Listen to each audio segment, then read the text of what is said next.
វាគមន៍មកកាន់សំឡេងសង្គ្រោះជាតិបាទជាបឋមខ្ញុំកណាខ្ញុំរីគាសូមថ្វាយបង្គំនិងសូមជម្រាបសួរដល់បងប្អូនជនរួមជាតិពីចម្ងាយហើយនឹងសូមស្វាគមន៍ដល់បងប្អូនជនរួមជាតិមកកាន់វេទិកាភេកលោកប្រធានស្ដីទីសំរងស៊ីថ្ងៃនេះត្រូវនឹងថ្ងៃសៅរ៍12កើតខែចេឆ្នាំបសាញ់ពុទ្ធសករាជ2569ត្រូវនៅថ្ងៃសៅរ៍ទី7ខែឧសភាឆ្នាំ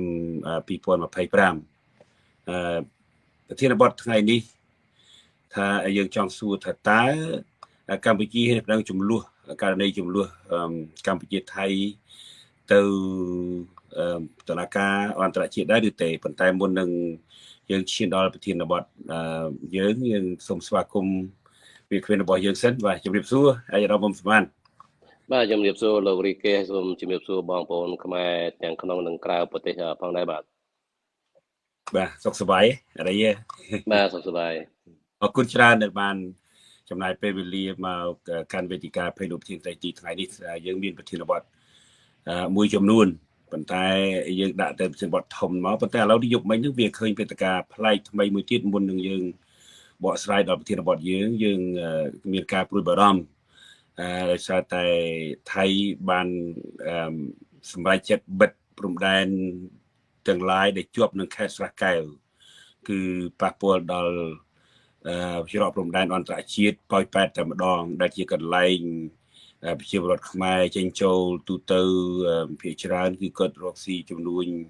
អាជីវករផ្សេងៗនៅក្នុងស្រុកថៃដូច្នេះសូមអាយរ៉ាប់សម្អាន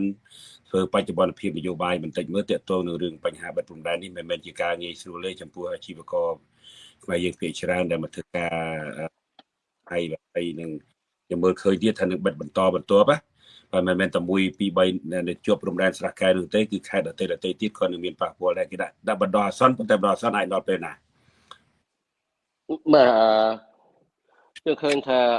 តាមលិខិតរបស់កុងស៊ុលខ្មែរយើងប្រចាំខេត្តស្រះកែវហ្នឹងបានជួលដំណឹងមកឧបនាយករដ្ឋមន្ត្រីក្រសួងការបរទេសហ្នឹងគាត់បានជំរាបថាគាត់បានទទួលព័ត៌មានពីយោធាថៃប្រចាំការនៅខេត្តព្រំដែនខេត្តស្រះកែវហ្នឹងបានដឹងថាចាប់ពីថ្ងៃទី7ហ្នឹងទៅច្រកតំបន់និងច្រករបៀងហ្នឹងនឹងត្រូវបានបិទជាម្ដងអាសន្នជាឯកតោភាគីហើយរងចាំការចរចាពាក់ព័ន្ធទៅនឹងវិវាទព្រំដែនកម្ពុជាថៃបន្ទាប់ពីកម្ពុជាបដិសេធមិនព្រមចរចា4ចំណុច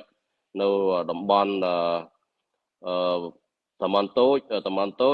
ប្រាសាទតំបន់តូចប្រាសាទតំបន់ធំតាក្របីហើយនិងមុំបីនៅក្នុងកិច្ចប្រជុំJBC ដែលធ្វើនៅថ្ងៃទី14នេះវាបិទដោយសារមូលហេតុហ្នឹងហើយគាត់ថាច្រករបៀង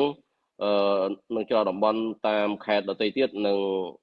ត្រូវបិទដូចគ្នាផងដែរហើយយើងជាក់ស្ដែងយកមិញខ្ញុំគេងទៅខ្ញុំមិនដឹងថាបិទប្រមាណនេះប៉ុន្តែខ្ញុំដឹងថាច្រកបឹងតគួនហើយនិងច្រកប៉ោយប៉ែតបានបិទជាផ្លូវការហើយអញ្ចឹងណាដូច្នេះវាអាចប៉ះពាល់ទៅដល់ការចេញចូលរបស់ពលរដ្ឋខ្មែរទាំងសងខាងហើយនិងការនាំទំនិញចេញចូលរបស់ពលរដ្ឋខ្មែរទាំងសងខាងណាហើយវាប៉ះពាល់ទៅដល់សេដ្ឋកិច្ចឬការនាំចូលរបស់ប្រទេសណាច្រើនជាងខ្ញុំយល់ថាវាប៉ះពាល់ទៅដល់ទំនិញនៃការនាំចូលថៃច្រើនជាងដោយសារយើងឃើញការដោះដូរពាណិជ្ជកម្មកម្ពុជាថៃរយៈពេល11ខែឆ្នាំ2024ណាគឺមានទំហំ$3,900 លានហើយកម្ពុជានាំចូលពីថៃជាង$3,100 លានហើយកម្ពុជានាំចេញទៅថៃតែ$779 លានអញ្ចឹងគុណនឹង4កម្ពុជាគុណនឹង4ស្មើនឹងថៃនាំចូលមកយើងអញ្ចឹងបើគ្រោងដែលបិទច្រកព្រំដែនហើយនឹងគ្រោងបិទច្រកព្រំដែនថែមទៀតហ្នឹងវាប៉ះពាល់ទៅដល់សេដ្ឋកិច្ចរបស់ថៃលើសយើងរហូតដល់4ដងតំណែងរបស់ថៃនឹងគាំងហើយអញ្ចឹង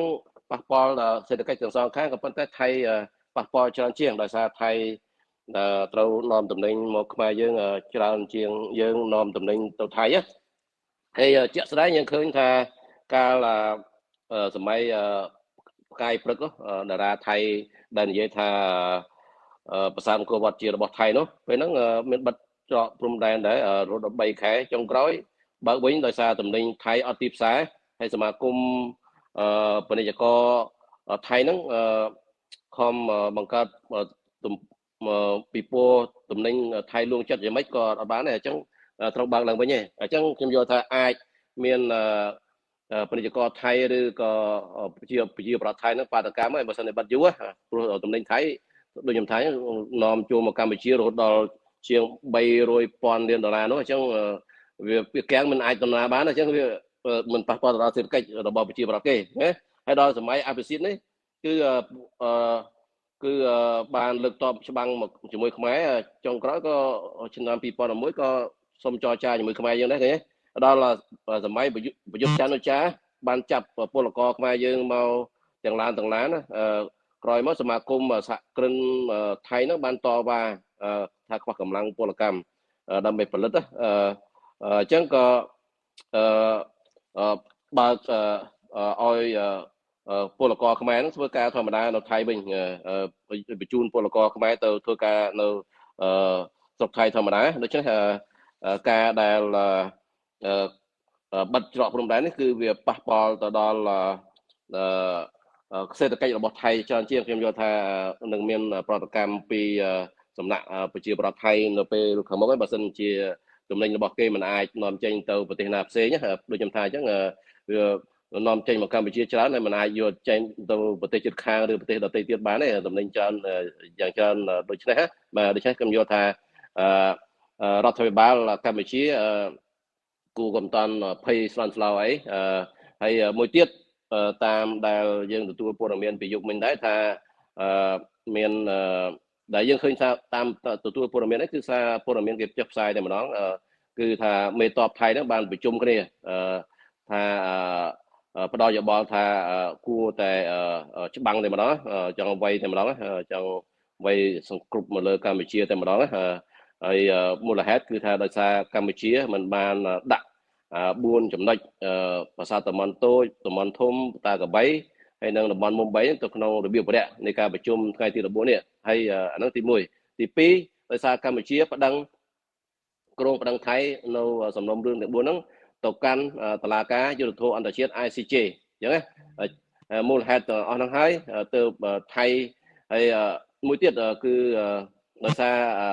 រដ្ឋមន្ត្រីក្រសួងការពារជាតិថៃទៅជួបជាមួយនឹងរដ្ឋមន្ត្រីក្រសួងការពារជាតិកម្ពុជាគឺលោកទាសីហាហ្នឹងហើយសូមឲ្យយើងដកតបចេញពីតំបន់ចំនួនមុំបីហ្នឹង200 ម៉ែត្រប៉ុន្តែកម្ពុជាបានបដិសេធអញ្ចឹងថៃក៏ខឹងទៅថៃបិទច្រកព្រំដែនហើយនឹងមួយទៀតថៃខឹងយើងប្តឹងទៅ ICJ ហ្នឹងសំខាន់ណាអាហ្នឹងឲ្យទៅថៃបិទព្រំដែនហើយនឹងប្រជុំគ្នាចង់មេតបប្រជុំគ្នាចង់ច្បាំងជាមួយកម្ពុជាចង់ធ្វើសង្គ្រាមជាមួយកម្ពុជាហើយដូចអ្នកស្រីភេទថងថាក៏បានបញ្ជាក់ដែរថាគាត់ផ្ដល់សិទ្ធិទៅឲ្យកងទ័ពក្នុងតំបន់ហ្នឹងសម្រេចមានថាអាចមេភូមិភាគប៊ុនស៊ីនហ្នឹងមេភូមិភាគទី2ហ្នឹងអាចសម្រេចទៅតាមលក្ខណៈជាក់ស្ដែងទៅបាញ់ក៏បាញ់អញ្ចឹងណាមានន័យថាឥឡូវនេះនាយករដ្ឋមន្ត្រីបែរជាមិនបញ្ជាទាហានបែរជាឲ្យផ្សិតទៅទាហានហ្នឹងដើម្បីប្រតិបត្តិការខ្លួនឯងនៅពេលឃើញស្ថានភាពជាក់ស្ដែងអញ្ចឹងមានន័យថាផ្ដល់សិទ្ធិឲ្យកងទ័ពហ្នឹងធ្វើអីស្រេចចិត្តហ្នឹងវាអាចមានការប៉ះទង្គិចម្ដងទៀតដូច្នេះខ្ញុំចំណុចលើកទឹកចិត្តឲ្យរដ្ឋាភិបាលលោកហ៊ុនម៉ាណែតហ្នឹងគឺថានៅតែប្តឹងករណីទាំង4ហ្នឹងទៅកាន់តុលាការយុត្តិធម៌អន្តរជាតិ ICJ ហើយក្នុងនាមយើងជាខ្មែរដូចគ្នាយើងគ្រប់គ្រងខ្មែរដូចគ្នាយើងមិនអាចទៅគ្រប់គ្រងថៃទេលើកទឹកចិត្តឲ្យខ្មែរហ្នឹងរួបរวมគ្នាដើម្បីប្តឹងករណីហ្នឹងទៅកាន់តុលាការយុត្តិធម៌អន្តរជាតិហើយយើងនៅកលតិស័កនេះវាដូចករណីមួយករណីនៅចិនណាចិនការសម័យជាងកាជាបាទជាងកាជាហើយនឹងម៉ាស៊ីតុងពេលហ្នឹងជប៉ុនឈ្លានពានចិនណាជាងកាជាហើយនឹងម៉ាស៊ីតុងគឺរួមគ្នាដេញជប៉ុនចេញសិនបានគេ ដោះស្រាយវិវាទផ្ទៃក្នុងរបស់ចិនពេលហ្នឹងដូច្នេះវាក្រាក់ទេសៈដូចគ្នាដែរយើងជាខ្មែរដូចគ្នាទោះបីមាននៅការផ្សេងគ្នាក៏ដោយក្នុងក្រាក់ទេសៈដើម្បីការពារទឹកដីរួមប្រឆាំងនឹងការឈ្លានពានរបស់បរទេសគឺថៃយើងត្រូវតែរួមគ្នាដូចគ្នាទាំងគណៈបកប្រឆាំងទាំងគណៈបកកណ្ដាលអំណាចហ្នឹងដើម្បីជំរុញលើកទឹកចិត្តឲ្យលោកហ៊ុនម៉ាណែតមិនអាចដកថយរឿងនេះទេទោះបីថៃគម្រាមបញ្ហាយោធាក៏ដោយក៏ត្រូវតែប្តឹងទៅកាន់ ICJ ហើយហ្នឹងជាយុទ្ធសាស្ត្រហ្នឹងកាលណាមុនចរចាគេតែងតែដាក់គំនាបចឹងហើយកាលមុនការចរចាកិច្ចព្រមព្រៀងសន្តិភាពទីក្រុងប៉ារីសឆ្នាំ1991តែត្រីភាគីហ្នឹងហើយខាងរដ្ឋកម្ពុជាហ្នឹងគឺច្បាំងគ្នាខ្លាំងតែម្ដងមុនចរចាហ្នឹងដើម្បីដាក់សម្ពាធទៅលើគ្នាហ្នឹងដើម្បីឲ្យមានសក្តានុពលទៅលើការចរចាហ្នឹងមានអធិពលនៅក្នុងការចរចាដូច្នេះរដ្ឋាភិបាលគឺកុំដាក់អសោះរបៀបបរិយាទាំង4ហ្នឹងដែលត្រូវប្តឹងទៅ ICJ ហ្នឹងកុំដាក់ចូលក្នុងអង្គប្រជុំទោះបីថៃគម្រាមចង់បាញ់គ្នាឬក៏បិទច្រកព្រំដែនក៏ដោយបាទអរគុណលោកអ៊ំសមានខ្ញុំក៏ចង់ជម្រាបបន្ថែមតិចទេខ្ញុំមិនចង់កាត់ពីព្រោះគំនិតកំពុងតែហូរទៅអញ្ចឹងមិនត្រឹមតែបិទច្រកព្រំដែនទេបងប្អូនទាហានថៃបានបញ្ជាឲ្យប្រជាពលរដ្ឋថៃដែលនៅច្រកព្រំដែនក្បែរតំបន់ដែលមានចំនួនហ្នឹងជាពិសេសនៅតំបន់ប្រាសាទតំបន់ធំតែម្ដងឲ្យដកឲ្យបន្ថយមករស់នៅក្នុងស្រុកដីក្នុងស្រុកថៃ20គីឡូម៉ែត្រទៀតណាខាងក្នុងណាអញ្ចឹងវាមានការវឹកវរខាងផ្នែកថៃប្រជាពលរដ្ឋប៉ះពាល់មិនត្រឹមតែនៅព្រំដែនទេគឺអ្នកដែលនៅច្រកព្រំដែនទេគឺអ្នកដែលនៅក្បែរព្រំដែនតំបន់ដែលមានចំនួនហ្នឹងក៏ត្រូវបានប៉ះពាល់ដែរហើយម្យ៉ាងទៀតគឺរដ្ឋាភិបាលថៃហ្នឹងមិនត្រឹមតែផ្ដល់សិទ្ធិឲ្យមេបញ្ជាការនៅតំបន់ភូមិភាគ2នឹងទេគឺផ្ដល់ឲ្យមន្ត្រីក្រសួងការពារជាតិប្រទេសថៃទាំងមូលតែម្ដងដូច្នេះយើងឃើញថាការគម្រាមកំហែងនេះគឺតាំងពីឆ្នាំថ្មីមកម្លេះថៃគេបានគម្រាមកំហែងថាប្រសិនបើកម្ពុជាហ៊ានយកករណីកោះគុជបាទទៅប្តឹងនៅតុលាការ ICJ ឬក៏តុលាការយុត្តិធម៌អន្តរជាតិនេះគេនឹងមានសង្គ្រាមចំនួននេះគឺនឹងរីកធំឡើងក៏តែដោយលោកអ៊ុំសមានបានជម្រាបហើយការដែលរកមានទីមកលើបូរណភាពទឹកដីនេះជារឿងទុកចាប់ចំពោះជាតិយើងហើយខ្មែរយើងបាត់បង់ទឹកដីមកថៃនឹងក៏មិនតិចដែរខ្ញុំទុំឲ្យរដ្ឋាភិបាលធ្វើតាមប្រជាពលរដ្ឋដែលបានទាមទារជាយូរខែយូរថ្ងៃមកហើយតាំងពីឆ្នាំថ្មីមកម្លេះប៉ុន្តែរដ្ឋាភិបាលទេដែលនៅតែទៅជែកថានឹងធ្វើនយោបាយចាស់ទុំហើយនឹងព្យាយាមចរចាបន្តទៅទៀតប៉ុន្តែបើយើងឮប្រភពពីក្នុងមកវិញថាមកទល់នឹងពេលនេះទោះបីមានការឯកភាពគ្នាតាំងពីឆ្នាំ2000មកក្តីរដ្ឋាភិបាលថៃហើយនិងកម្ពុជានឹងមិនដែលអង្គុយជជែកគ្នាស៊ីជម្រៅទេអានេះតាមប្រភពដែលខ្ញុំឮពីខាងលោកសួនសេរីរដ្ឋាផ្សាយយប់មិញប៉ុន្តែមិនដឹងពិតប៉ុណ្ណាទេយើងក៏មានចម្ងល់ដែរបើតើទៅនឹងរឿង MOU 2001ហ្នឹងអានោះសិតជាការកើតក្រោយអំពីឆ្នាំ2000ប៉ុន្តែទោះបីយ៉ាងណាក្តីការលើកទឹកចិត្តរបស់យើងគណៈបព្វប្រឆាំងសូមជួយជំរុញឲ្យរដ្ឋាភិបាលធ្វើឲ្យចេញជាដំជាកម្ពុជាមិនត្រឹមតែដាក់ទៅប្តឹងនៅតុលាការ ICJ ដោយបានឮមកពីប្រភពផ្សេងនឹងទេយើងចង់ឲ្យឃើញជាក់ស្ដែងពីព្រោះប្រជាពលរដ្ឋខ្មែរមិនមានទំនុកចិត្តលើរដ្ឋាភិបាលទេប្រសិនបើមិនមានភាពជាក់ស្ដែងពីព្រោះប្រជាពលរដ្ឋតែងតែទាមទារជានិច្ចកាលប៉ុន្តែលើកនេះហាក់បីដូចជាយើងសង្ឃឹមថាជាការពិតទៅចោះព្រោះមិនមែនត្រឹមតែគេប្រំទេគេបានប្តឹងទៅទៀតគេប្រើពាក្យបានប្តឹងរួចទៅហើយប៉ុន្តែយើងចង់មើលឯកសារនឹងផងដែរបាទបងប្អូនជនរួមជាតិយើងដឹងថាកិច្ចការដែលយើងកំពុងតែប្រឈមនេះអ្វីត្បិតប្រជាពលរដ្ឋខ្មែរមានការទទួលផលប្រយោជន៍តិចអំពីការរស់នៅជីវភាពសេដ្ឋកិច្ចគ្រួសារតាមព្រំដែនថៃក៏ពិតមែនប៉ុន្តែយើងផ្ដោតរឿងបូរណភាពទឹកដីជាធំបងប្អូនទ្រាំតិចទៅ អ្នកដែលប៉ះពាល់ខ្លាំងដោយលោកអង្គសបានមានប្រសាសន៍អញ្ចឹងគឺប្រជាពលរដ្ឋថៃនិងរដ្ឋាភិបាលថៃទេដែលប៉ះពាល់រឿងសេដ្ឋកិច្ចជាងខ្មែរយើង4ដងឯណោះហើយប្រជាពលរដ្ឋយើងរស់នៅរងទុក្ខវេទនានឹងវាយូរឆ្នាំមកហើយដែរហើយក៏យើងមិនចង់ឃើញប្រទេសជាតិយើងបាត់បង់បូរណភាពទឹកដីជាពិសេសទៅទៅរឿងប្រាសាទទាំង2ប្រាសាទទាំង3ហើយនៅតំបន់មុំ3ហ្នឹងហើយករណីហ្នឹងជាករណីសំខាន់លោកអ៊ំស្មានតើយើងខ្ញុំសំណួរសួរថាតើយើងអាចមានការប៉ះពាល់អាវុធធំថេងដោយឆ្នាំ2008ហ្នឹងទេយើងមានការបាត់បង់ជីវិតទាហានយើងអ្នកស្នេហាជាតិយើងដែលអ្នកការពារទឹកដីមួយចំនួននៅតាមហើយបើសិនបើវាមានមែនតើយើងត្រូវដោះស្រាយដោយរបៀបម៉េចចំពោះប្រជាពលរដ្ឋគួរឲ្យភ័យគួរឲ្យញញើតដែរឬក៏យ៉ាងណាពីព្រោះគាត់តែមានការព្រួយបារម្ភទាក់ទងនឹងរឿងប៉ះពាល់ការផ្ទុះអាវុធនេះបាទជាការពិតហើយអាចមានការផ្ទុះអាវុធដោយឆ្នាំ2008ដែរដូច្នេះសូមឲ្យប្រជាពលរដ្ឋខ្មែរយើងនឹងមានការប្រុងប្រយ័ត្នហើយដែលកន្លងមកឮថាព័ត៌មានការជំនះប្រជាពលរដ្ឋខ្មែរ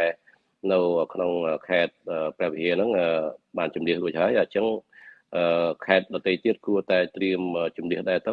ខេត្តបាត់មន្ទីរមេជ័យខេត្តពោធិ៍សាត់ឬក៏កោះកុងអីហ្នឹងតាមព្រំដែនហ្នឹងព្រោះខាងថៃឬថាគេជំនះប្រមាណខេត្តដូច7ខេត្តហើយថៃដូច្នេះខ្មែរយើងគួរតែជំនះប្រជាប្រដ្ឋចេញតាមព្រំដែនទាំងអស់បើសិនជាមានការផ្ទុះអាវុធអីគឺកុំឲ្យប៉ះពាល់ទៅដល់ប្រជាប្រដ្ឋខ្មែរយើងហ្នឹងយើងមានការព្រួយបារម្ភចឹងហើយប្រជាប្រដ្ឋគាត់ស្ដាប់តាមការណែនាំរបស់អាជ្ញាធរទៅដើម្បីសុខភាពទាំងអស់គ្នាបាទហើយមួយទៀតខ្ញុំយល់ថាដែលមានការព្រួយបារម្ភនៃការបណ្ដេញពលករចេញពីប្រទេសថៃហ្នឹងមកតាមព័ត៌មានគឺអត់មានទេអត់មានតន់ឮជាផ្លូវការណាមួយពីរដ្ឋាភិបាលថៃឬក៏យោធាថៃថាបណ្ដេញពលករខ្មែរយើងនោះទេដែលព័ត៌មានមហោះមួយចំនួនហ្នឹងជារឿងធម្មតាខ្ញុំបានសួរអ្នកនៅថៃហ្នឹងគឺថាពលករយើងដែលខុសច្បាប់ហ្នឹងគេចាប់បញ្ជូនមួយថ្ងៃមួយឡានពីរឡានហ្នឹងជារឿងធម្មតាទេក៏តាំងពីរាល់ឆ្នាំមុនមិនមានគេថាពីមុនចំនួនជាមួយថៃទៅទៀតដូច្នេះរឿងហ្នឹងมันមានដោយពាក់ព័ន្ធទៅនឹងទំនាស់ព្រំដែននេះខ្ញុំយល់ថាថៃមិនអាចបញ្ជូនពលករខ្មែរយើងមកកម្ពុជាបានទេព្រោះដោយសារអីសប្តាហ៍នេះកម្លាំងពលកម្មនៅថៃហ្នឹងវាពឹងពាក់ទៅលើពឹងផ្អែកទៅលើពលករខ្មែរយើងហ្នឹងប្រហែលជា2លានអ្នកហ្នឹងទាំងខុសច្បាប់និងត្រូវច្បាប់ហ្នឹងដើម្បីជួយទៅដល់សេដ្ឋកិច្ចរបស់ថៃព្រោះការងារកសិកម្មនិងការងារពិបាកមួយចំនួនมันមានជនជាតិថៃធ្វើទេហើយទោះបីជនជាតិភូមាឬក៏ឡាវក៏មិនគ្រប់គ្រាន់ដែរពលករទាំងពីរប្រទេសហ្នឹងវាត្រូវការពលករខ្មែរយើងអាហ្នឹងដូចនៅអាមេរិកចឹងអាមេរិកការងារណាដែលពិបាកឬក៏ការងារកសិកម្មអីជនជាតិអាកាំងមិនធ្វើទេដល់ជនជាតិមិចស៊ីកូឬក៏អ្នកមកពីក្រៅប្រទេសអញ្ចឹងណាដូច្នេះវាពឹងពាក់ពលករខ្មែរយើងដូច្នេះខ្ញុំយល់ថាពលករខ្មែរយើងក៏មានការព្រួយបារម្ភអីយើងអត់មានខ្ញុំយល់ថាថៃនឹងមិនអាចបញ្ជូនពលករខ្មែរយើងមកនោះទេដោយខ្ញុំបានបញ្ជាក់ពីមុនចឹងសម័យយុទ្ធចន្ទចាបញ្ជូនពលករខ្មែរយើងមកចុងក្រោយឲ្យចូលទៅវិញហ្នឹងឃើញទេដោយសារប៉ះពាល់ទៅដល់សេដ្ឋកិច្ចរបស់ថៃអញ្ចឹងអ្នករកស៊ីនៅស្រុកថៃហ្នឹងពាណិជ្ជករក្រុមហ៊ុនហ្នឹងគេតវ៉ាដូច្នេះពលរដ្ឋខ្មែរយើងក៏មានការព្រួយបារម្ភប៉ុន្តែត្រូវគិតពីសុវត្ថិភាពអាចមានការរើសអើងជាសាសអីព្រោះឮថាមានហាងមួយចំនួនគឺបិទអត់ឲ្យខ្មែរយើងចូលទៅញ៉ាំទេថាខ្មែរគេបិទផ្លាកនៅខាងមុខហ្នឹងហ្មងខ្ញុំបានទទួលព័ត៌មានតាម Facebook ហ្នឹងតាមពលករនៅថៃផងថាគេបិទនៅលើមុខហាងហ្នឹងហ្មងថាមិនឲ្យខ្មែរគឺគេទទួលឲ្យចូលទិញម្ហូបគេទិញអ្វីញ៉ាំនៅក្នុងហាងរបស់គេហ្មងហាង restaurant បាទភោជនីយដ្ឋានណាដូច្នេះវាមានការរើសអើងជាសាសហើយមានអ្នកខ្លះចង់វាយបាបធ្វើបាបខ្មែរយើងនៅថៃអញ្ចឹងចង់សងសឹកអញ្ចឹងបើសិនជាមានការប៉ះទង្គិចរវាងទាហានខ្មែរនិងទាហានថៃដូច្នេះឲ្យបងប្អូនខ្មែរយើងមានការប្រុងប្រយ័ត្នពីសុវត្ថិភាពរបស់ខ្លួនតែម្នាក់ឯងបាទអរគុណបាទនឹងឲ្យយើងដើរហើរអីនៅក្នុងស្រុកថៃអីសូមឲ្យប្រយ័ត្នប្រយែងហើយបើមិនគួរណាត្រូវចេញក្រៅឬមិនត្រូវចេញក្រៅទេសូមមេត្តារក្សាសុខភាពនៅក្នុងផ្ទះអីចឹងទៅនឹងជា រឿងចាំបាច់ដែលបងប្អូនត្រូវគិតគូរបាទហើយចំពោះការដែលបងប៉ះទង្គិចគ្នាយើងដឹងថាយើងមិនចង់ឲ្យមានសង្គ្រាមទេក៏ប៉ុន្តែបើសិនជាគេមើងងាយមកលើរំលោភអធិបតេយ្យភាពជាតិក៏ក្លឿនក៏ឥតឈប់ឈរបែបហ្នឹងបងប្អូនត្រូវតែហ៊ានប្រឈមបាទជាមួយនឹងប្រជាពលរដ្ឋខ្មែរដែល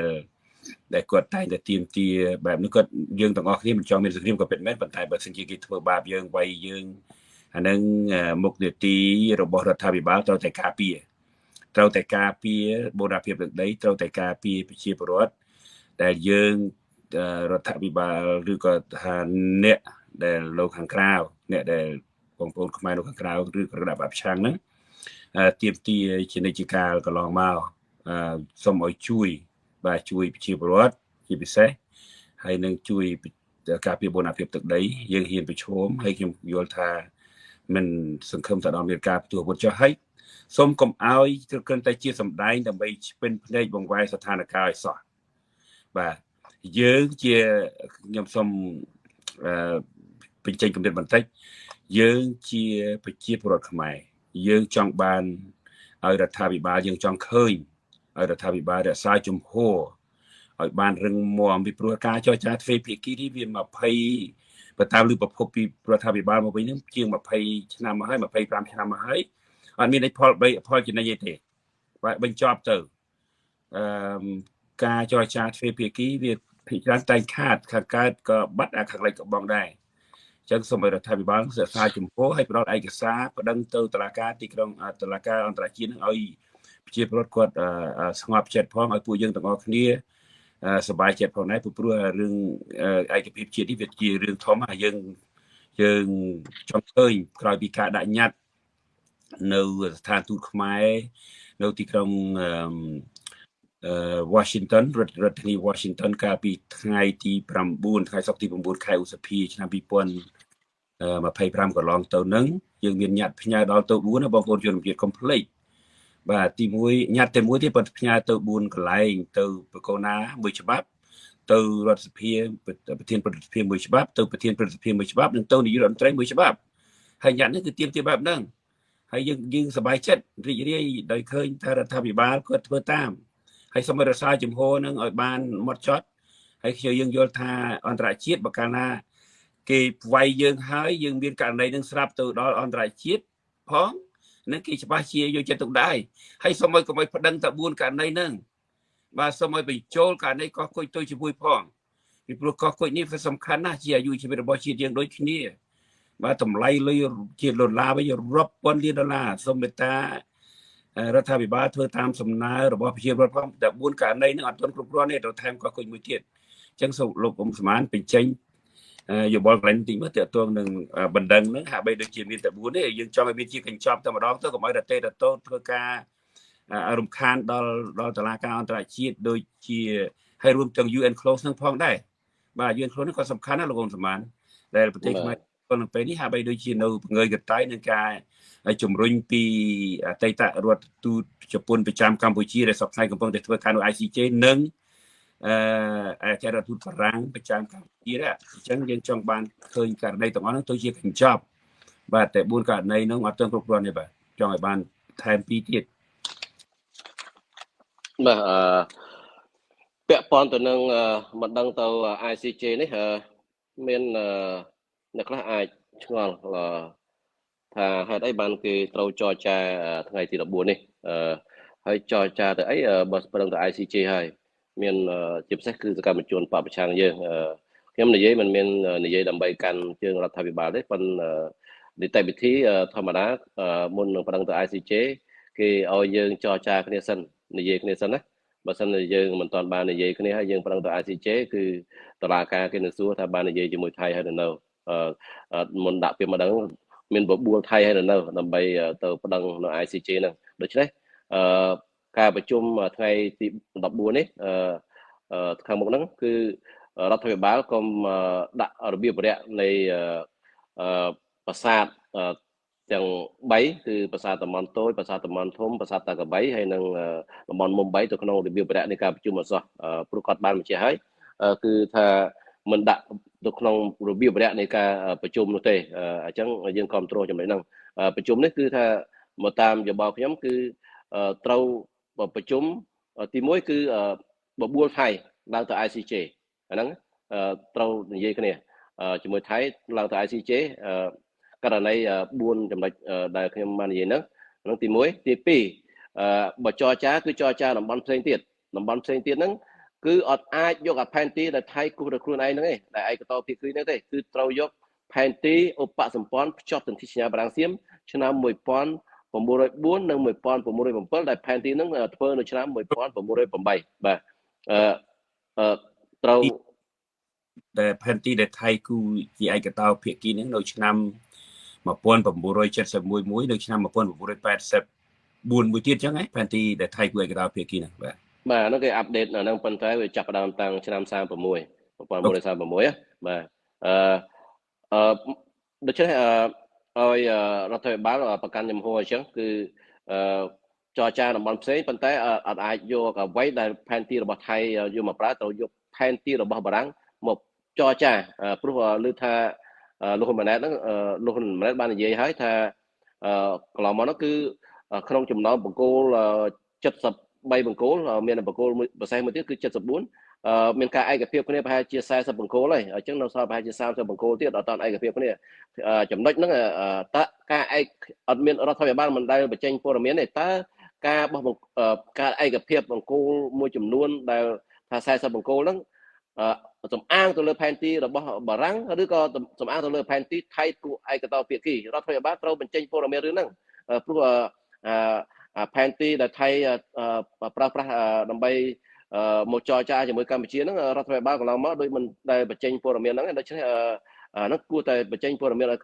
ប្រជាពលរដ្ឋដឹងព្រោះការចរចាពីបញ្ហាជាតិដូច្នេះការចរចាដទៃទៀតនៅតំបន់ដទៃទៀតបើសិនជាដូចជានៅតំបន់តំបន់ច្រកអានសេះដូចជានៅភ្នំទ្របនៅគេ Will Entry ឬក៏បង្គោល73បង្គោល73ហ្នឹងលោកហ៊ុនម៉ាណែតបានបញ្ជាក់ថាអត់នៅទីតាំងចាស់ទេមានថាថៃរំកិលចូលមកដៃយើងនៅបង្គោលចុងក្រោយហ្នឹងនៅចាំយាមខេត្តកោះកុងអញ្ចឹងតំបន់អស់ហ្នឹងបើចរចាគ្នាត្រូវយកផែនទីរបស់បារាំងបើសិនជាថៃមិនព្រមទេត្រូវដាក់សំណុំរឿងជាមួយគ្នាហ្នឹងទៅ ICJ ទាំងអស់ដូចជានៅបង្គោល73នៅចាំយាមហ្នឹងព្រោះលោកម៉ាណែតទទួលស្គាល់ថាអត់នៅទីតាំងចាស់ទេបើសិនជាថៃអត់ព្រមលើកទៅទីតាំងលើកទៅទីតាំងចាស់ទេឬអត់ប្រើផែនទីបារាំងទេត្រូវប្តឹងទៅតំបន់ភ្នំទ្របហ្នឹងហើយនឹង Will Entry កាលពីឆ្នាំ2011លោកហ៊ុនសែនគាត់បានចរចាជាមួយនាយករដ្ឋមន្ត្រីថៃដើម្បីដកទ័ពហើយដើម្បីឈប់បាញ់ហើយនឹងដកទ័ពចេញពីបញ្ជាឲ្យដកទ័ពចេញពីភ្នំទ្របហើយនឹង Will Entry មកយប់ក្រោយថៃតឡើងកាន់កាប់នៅភ្នំទ្របហើយនឹង Will Entry តែម្ដងធ្វើផ្លូវទៅដល់នឹងតែម្ដងអញ្ចឹងរហូតដល់ពេលនេះគឺថៃនៅគ្រប់គ្រងតែពិតភ្នំទ្របហើយ Will Entry ហ្នឹងកាលសម័យខ្មែរក្រហមគឺតែមកកាន់កាប់តែនៅភ្នំទ្របហើយ Will Entry ហើយនឹងប្រាសាទព្រះវិហារប៉ុន្តែសប្តាហ៍ថ្ងៃនេះបែរជាថៃគ្រប់គ្រងទៅវិញដោយសារការដកទ័ពហ្នឹងអញ្ចឹងហើយបានខ្ញុំយល់ថាដោយសារតែលោកហ៊ុនសែនគាត់មានបទពិសោធន៍ចឹងហើយបានជាប្រជុំកាលពីប្រហែលថ្ងៃនេះដែលរដ្ឋមន្ត្រីក្រសួងការពារជាតិថៃចង់ឲ្យកម្ពុជាដកទ័ព200ម៉ែត្រហ្នឹងលោកហ៊ុនសែនរដ្ឋមន្ត្រីក្រសួងការពារជាតិហ្នឹងគាត់កាលពីមេអគ្គមេបញ្ជាការហើយមានអគ្គមេបញ្ជាការគឺមេបញ្ជាការកងទ័ពជើងគោកទៅចរចាជាមួយថៃថាចង់ដកទ័ពចេញ200ម៉ែត្រតាមព័ត៌មានពីថៃមកប៉ុន្តែប្រហែលជាលោកហ៊ុនសែនគាត់មានបទពិសោធន៍ចំណុចហ្នឹងឬក៏គណៈបព្វជិជនគេមិនព្រមទៅប្រកាសថាអត់ដកទ័ពទេហើយចរចា2-3ថ្ងៃមុននេះរដ្ឋមន្ត្រីក្រសួងការពារជាតិយើងហើយនឹងរដ្ឋមន្ត្រីក្រសួងការពារជាតិថៃហ្នឹងក៏គេស្នើម្ដងទៀតឲ្យដកទ័ពប៉ុន្តែយើងអត់ដកទេដោយសារលោកហ៊ុនសែនគាត់មានបទពិសោធន៍ភ្នំទ្របហើយនឹង Will Entry ហ្នឹងហើយមួយទៀតកាលពីលោកទាសីហាទៅប្រជុំនៅថៃហ្នឹងប្រហែលសប្តាហ៍មុនហ្នឹងដូចប្រហែលខែមុនហ្នឹងថៃគេស្នើយើងដកទ័ពចេញពីប្រាសាទតំបន់ធំហើយតាមពិតក្នុងកិច្ចព្រមព្រៀងហ្នឹងលោកទាសីហាព្រមព្រៀងជាមួយគេតាមសារព័ត៌មានថៃ ដកតបចេញពីប្រាសាទតំនធំប៉ុន្តែប្រហែលជាអាចលោកហ៊ុនសែនឬគណៈបព្វជិជនអត់ព្រមទៅប្រកាសថាដកតបចេញពីប្រាសាទតំនធំទេណាដូច្នេះការដកតបនោះគឺជាការចុះចាញ់មួយហើយជាការដកតបដើម្បីឲ្យថៃទៅកាន់កាប់កន្លែងហ្នឹងថៃខូចព្រោះមានបទពិសោធន៍រឿងភ្នំត្រប់ហើយវាលន្ត្រីហ្នឹងចង់ឲ្យយើងដកតបហើយទៅគ្រប់គ្រងតែម្ដងអាហ្នឹងឥឡូវយើងត្រឡប់មកពីការប្តឹងនេះវិញការប្តឹងនេះគឺរដ្ឋមន្ត្រីក្រសួងការពារជាតិថៃហើយនិងអ្នកស្រីភេថងថានាយករដ្ឋមន្ត្រីថៃបានប្រកាសថាថៃមិនទទួលស្គាល់យុត្ថាធិការរបស់តុលាការយុត្តិធម៌អន្តរជាតិ ICJ ហ្នឹងតាំងពីឆ្នាំ1900លិខិតរបស់នាយករដ្ឋមន្ត្រីថៃតាំងពី1960បាទពីទសវត្សរ៍ទី60បាទហើយតែវិហារបាទដូច្នេះបាទករណីប្រាសាទព្រះវិហារមុនកាត់ក្តីប្រាសាទករណីប្រាសាទព្រះវិហារបាទដូច្នេះខ្ញុំចង់ឲ្យរដ្ឋាភិបាលហ្នឹងគឺថាមិនត្រឹមតែដាក់សំណើទាំង4ចំណុចហ្នឹងទេត្រូវដាក់តំបន់ផ្សេងទៀតដូចជាភ្នំត្រប់វាលនត្រីបកគោលនៅចិត្ត3នៅចាំយាមហើយនឹងតំបន់ចំនួនដទៃទៀតដែលចរចាថ្ងៃទី14ហ្នឹងអត់ត្រូវគ្នាជាមួយថៃដាក់ទៅជាមួយគ្នាហើយនឹងច្រកអានសេះហើយនឹងកោះគុតហើយនឹងដែនសម្បត្តិទូតស៊ីគ្នា 26,000 វិជ្ជាដាក់ហើយគឺដាក់ទាំងព្រំដែនទឹកនិងព្រំដែនគោកទៅជាមួយគ្នាតែម្ដងទៅកុំធ្វើម្ដងអត់តិចមិនមែនត្រឹមតែនៅតំបន់ដែលលោកអ៊ុំសនបានរាយរាប់នោះទេទោះបីប៉ៃលេនណាកាលពីឆ្នាំ2013 ហ្នឹងក៏ខ្ញុំដឹងថាបកគោលលក្ខយើងសំខាន់មួយនៅប៉ៃលេនក៏ត្រូវបានគេរំកិលចូលមកដែរនៅក្នុងនៅខេត្តប៉ៃលេនដូច្នេះយើងសូមឲ្យរដ្ឋាភិបាលហ៊ុនម៉ាណែតបច្ចុប្បន្ននេះបាទដាក់បញ្ចូលករណីកោះគុជនឹងសំខាន់មែនទែនបងហើយនឹងទាំងផ្នែកផ្លូវទឹកទាំងតំបន់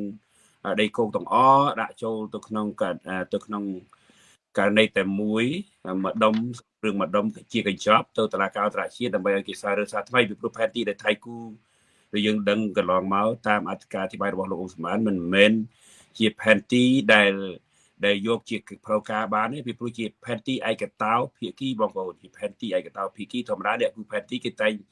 តែចង់ខ្វៀលយកកោះគុយគេចង់ខ្វៀលយកប្រាសាទតាមុនធំតូចប្រាសាទតាក្បីទាំងអស់ហ្នឹងហើយព្រំដែនដែលមានពីដើមទីទាំងប្រមាណគឺគេចង់ខិតបញ្ចូលទេបើមិនចឹងមិនដែលបាត់ជំរុំថ្មីជំរុំនងច័ន្ទជំរុំចាស់អីដែលយើងនៅសម័យឆ្នាំ79មានបាត់ច្រើនហើយជំរុំរបស់ហ្នឹងឥឡូវមកនៅក្នុងដីថៃអស់រួមទាំងប្រាសាទស្រកគោកធំនៅប្រាសាទជំរុំថ្មីមួយទៀតផងដូច្នេះផ្នែកខាងលិចហ្នឹងពេលដែលខ្មែរកំពុងតែមានចំនួននយោបាយទសវត្សរ៍90ថៃមានឱកាសខិតព្រំដែនចូលមកឥឡូវនេះគេចង់យកថែមមកទៀតអត់ជប់ទេហើយគេសម្លុតគេគម្រាមកំហែងទៀតដូច្នេះតើបងប្អូនខ្មែរទាំងអស់គ្នាគួរញញើតនឹងការគម្រាមកំហែងឥតឈប់ឈរពីខាងលិចនឹងដែរឬក៏យ៉ាងណានេះខ្ញុំសូមឲ្យលោកអ៊ុំសំអានបញ្ជាក់អំពីការលើកទឹកចិត្តដល់បងប្អូនប្រជាពលរដ្ឋផងដែរពីព្រោះយើងជាខ្មែរទាំងអស់គ្នាយើងចង់រក្សាបូរណភាពទឹកដីអធិបតេយ្យឲ្យកូនចៅយើងជំនាន់ក្រោយមានការរស់នៅដោយមានការភ័យខ្លាចថ្ងៃមួយថាប្រទេសខ្មែរយើងនឹងត្រូវបានគម្រាមកំហែងនឹងត្រូវបានរំលោភឯករាជ្យជាតិពីប្រទេសផ្សេងពីប្រទេសជិតខាងអញ្ចឹងសូមអញ្ជើញខ្ញុំដឹងថានេះជាបញ្ហាក្តៅចំពោះប្រទេសជាតិយើងទាំងមូលតែម្ដងទាំងខ្មែរនៅក្នុងស្រុកក៏ដេកមិនលក់បក់មិនលហើយអ្វីៗតែគាត់មិនហ៊ានបញ្ចេញយោបល់តែខ្មែរនៅក្រៅប្រទេសក៏យើងមិននៅស្ងៀមដែរយើងកំពុងតែធ្វើកិច្ចការនឹងរួមគ្នាបាទសូមខ្មែរទាំងអស់គ្នារួមគ្នាឯកភាពជាតិជាចំណុចល្អសម្រាប់ជាតិយើងមិនមែនតែប្រទេសចិននិងជាមួយតៃវ៉ាន់ដែលមានខ្វែងយោបល់គ្នាពីការរុករានតន្ទ្រានទីពីជប៉ុននោះទេសហរដ្ឋអាមេរិកក៏ដូចគ្នាដែរបាទពេលណាគេមានចំនួនរវាងគ្នានឹងគ្នាគេមានសត្រូវមួយចូលមកយាយីគេនឹងរួមគ្នាច្បាំងតល់ជាមួយសត្រូវនឹងសិនអញ្ចឹងប្រជាពលរដ្ឋគេតែងតែនៅពីក្រោយជានិច្ចកាលចុះប្រជាពលរដ្ឋខ្មែរគួរធ្វើយ៉ាងម៉េចបាទខ្ញុំបន្តទៀតមួយទៀតគឺរដ្ឋាភិបាលសូមរដ្ឋាភិបាលហ្នឹងដាក់សំណើលោកហ៊ុនម៉ាណែតដាក់សំណើទៅរដ្ឋសភាដើម្បីឲ្យរដ្ឋសភាធ្វើជាបានទៅលើច្បាប់សមុទ្រ UN Close ព្រោះ UN Close នេះគឺច្បាប់សមុទ្រនេះសំខាន់ណា មុននឹងប្តឹងទៅកាន់តុលាការអន្តរជាតិពីដែនសមុទ្រនឹងកោះជាមួយប្រទេសជិតខាងហ្នឹងត្រូវតែផ្ដល់ជាបានសិនព្រោះកម្ពុជាយើងកាលពីឆ្នាំ1683ហ្នឹងគឺខាងត្រីភាគីខាងខ្មែរក្រហមបានចុះហត្ថលេខាឬក៏អនុម័តទៅលើUN គ្រោះនឹងហើយក៏ប៉ុន្តែអត់ទាន់បានផ្ដល់ជាបានហើយបើខ្ញុំសើចមើលពីយប់មិញខាងនេះខាងវៀតណាមហើយនៅថៃក៏បានចូលទៅក្នុង UN គ្រោះនឹងហើយថៃចូលពីឆ្នាំ94សំទោសថៃចូលឆ្នាំ2011បានផ្ដល់ជាបានទៅលើ UN គ្រោះហ្នឹងឆ្នាំ2011វៀតណាមបានចុះហត្ថលេខាទៅលើ UN គ្រោះឆ្នាំ82ហើយនឹងផ្ដល់ជាបានឆ្នាំ1994បាទនៅកម្ពុជាយើងឯងឃើញទេប្រទេសជិតខាងគេបានចូលហើយប្រទេសទាំងអស់វាមាន170ប្រទេសបានចូលហើយ170ប្រទេសហ្នឹងមាន166ប្រទេសជាសមាជិករបស់អង្គការសហប្រជាជាតិហើយនឹងពីប្រទេសទៀតមិនមានជាសមាជិកអង្គការសហប្រជាជាតិមានសហភាពអឺរ៉ុបដែរហើយមាន14ប្រទេសបានចុះហត្ថលេខាដោយកម្ពុជាអញ្ចឹងប៉ុន្តែអត់បានផ្ដល់ជាបានណាហើយ16ប្រទេសទៀតមិនតាន់បានចុះហត្ថលេខានឹងផ្ដល់ជាបានទេអញ្ចឹងសូមឲ្យរដ្ឋាភិបាលផ្ដល់ជាបានទៅដើម្បីបដិងថៃករណីដែនសមុទ្រទូស៊ីគ្នានឹងកោះគុតទៅកាន់តុលាការអន្តរជាតិហើយចាំជំហានបន្ទាប់យើងអាចទាមទារឲ្យរដ្ឋាភិបាលបដិងរឿងករណីកោះត្រល់ហើយនឹងកោះកញ្ចក់សេះហើយនឹងតំបន់គេថាសមុទ្រគេថាតំបន់ទឹកប្រវត្តិសាស្ត្របាទចំនួន 10,000 គីឡូម៉ែត្រការ៉េជាមួយវៀតណាមហើយនឹងដែនសមុទ្រដែលវៀតណាមយកពីខ្មែរយើងគ្រប់គ្រងហ្នឹង 30,000 គីឡូម៉ែត្រការ៉េហ្នឹងទៅកាន់តុលាការអន្តរជាតិដូចគ្នាដែរហើយមួយទៀតឲ្យមានការលុបចោលនីតិសញ្ញាពេញបន្ថែមឆ្នាំ2005ដែលយកតាមនីតិសញ្ញានាទសវត្សរ៍ទី80គឺនីតិសញ្ញាឆ្នាំ82 83 85ហ្នឹងដែលធ្វើបាត់ដីខ្មែរយើងហ្នឹងធ្វើបាត់កោះត្រល់ហ្នឹងឆ្នាំ82ហ្នឹងដែលធ្វើបាត់កោះត្រល់កោះកញ្ចក់សេះនៅដែនសមុទ្រខ្មែរយើងហ្នឹងឲ្យលុបចោលអាហ្នឹងព្រោះអាហ្នឹងកិច្ចព្រមព្រៀងសន្តិភាពទីក្រុងប៉ារីសឆ្នាំ91ហើយនឹងមាត្រា15នៃរដ្ឋធម្មនុញ្ញបានលុបចោលហើយប៉ុន្តែលោកហ៊ុនសែនមិនបានលុបចោលធ្វើឲ្យរស់ឡើងវិញឆ្នាំ2005តាមរយៈការគម្រាមស្ដេចចង់ដូររបបហើយ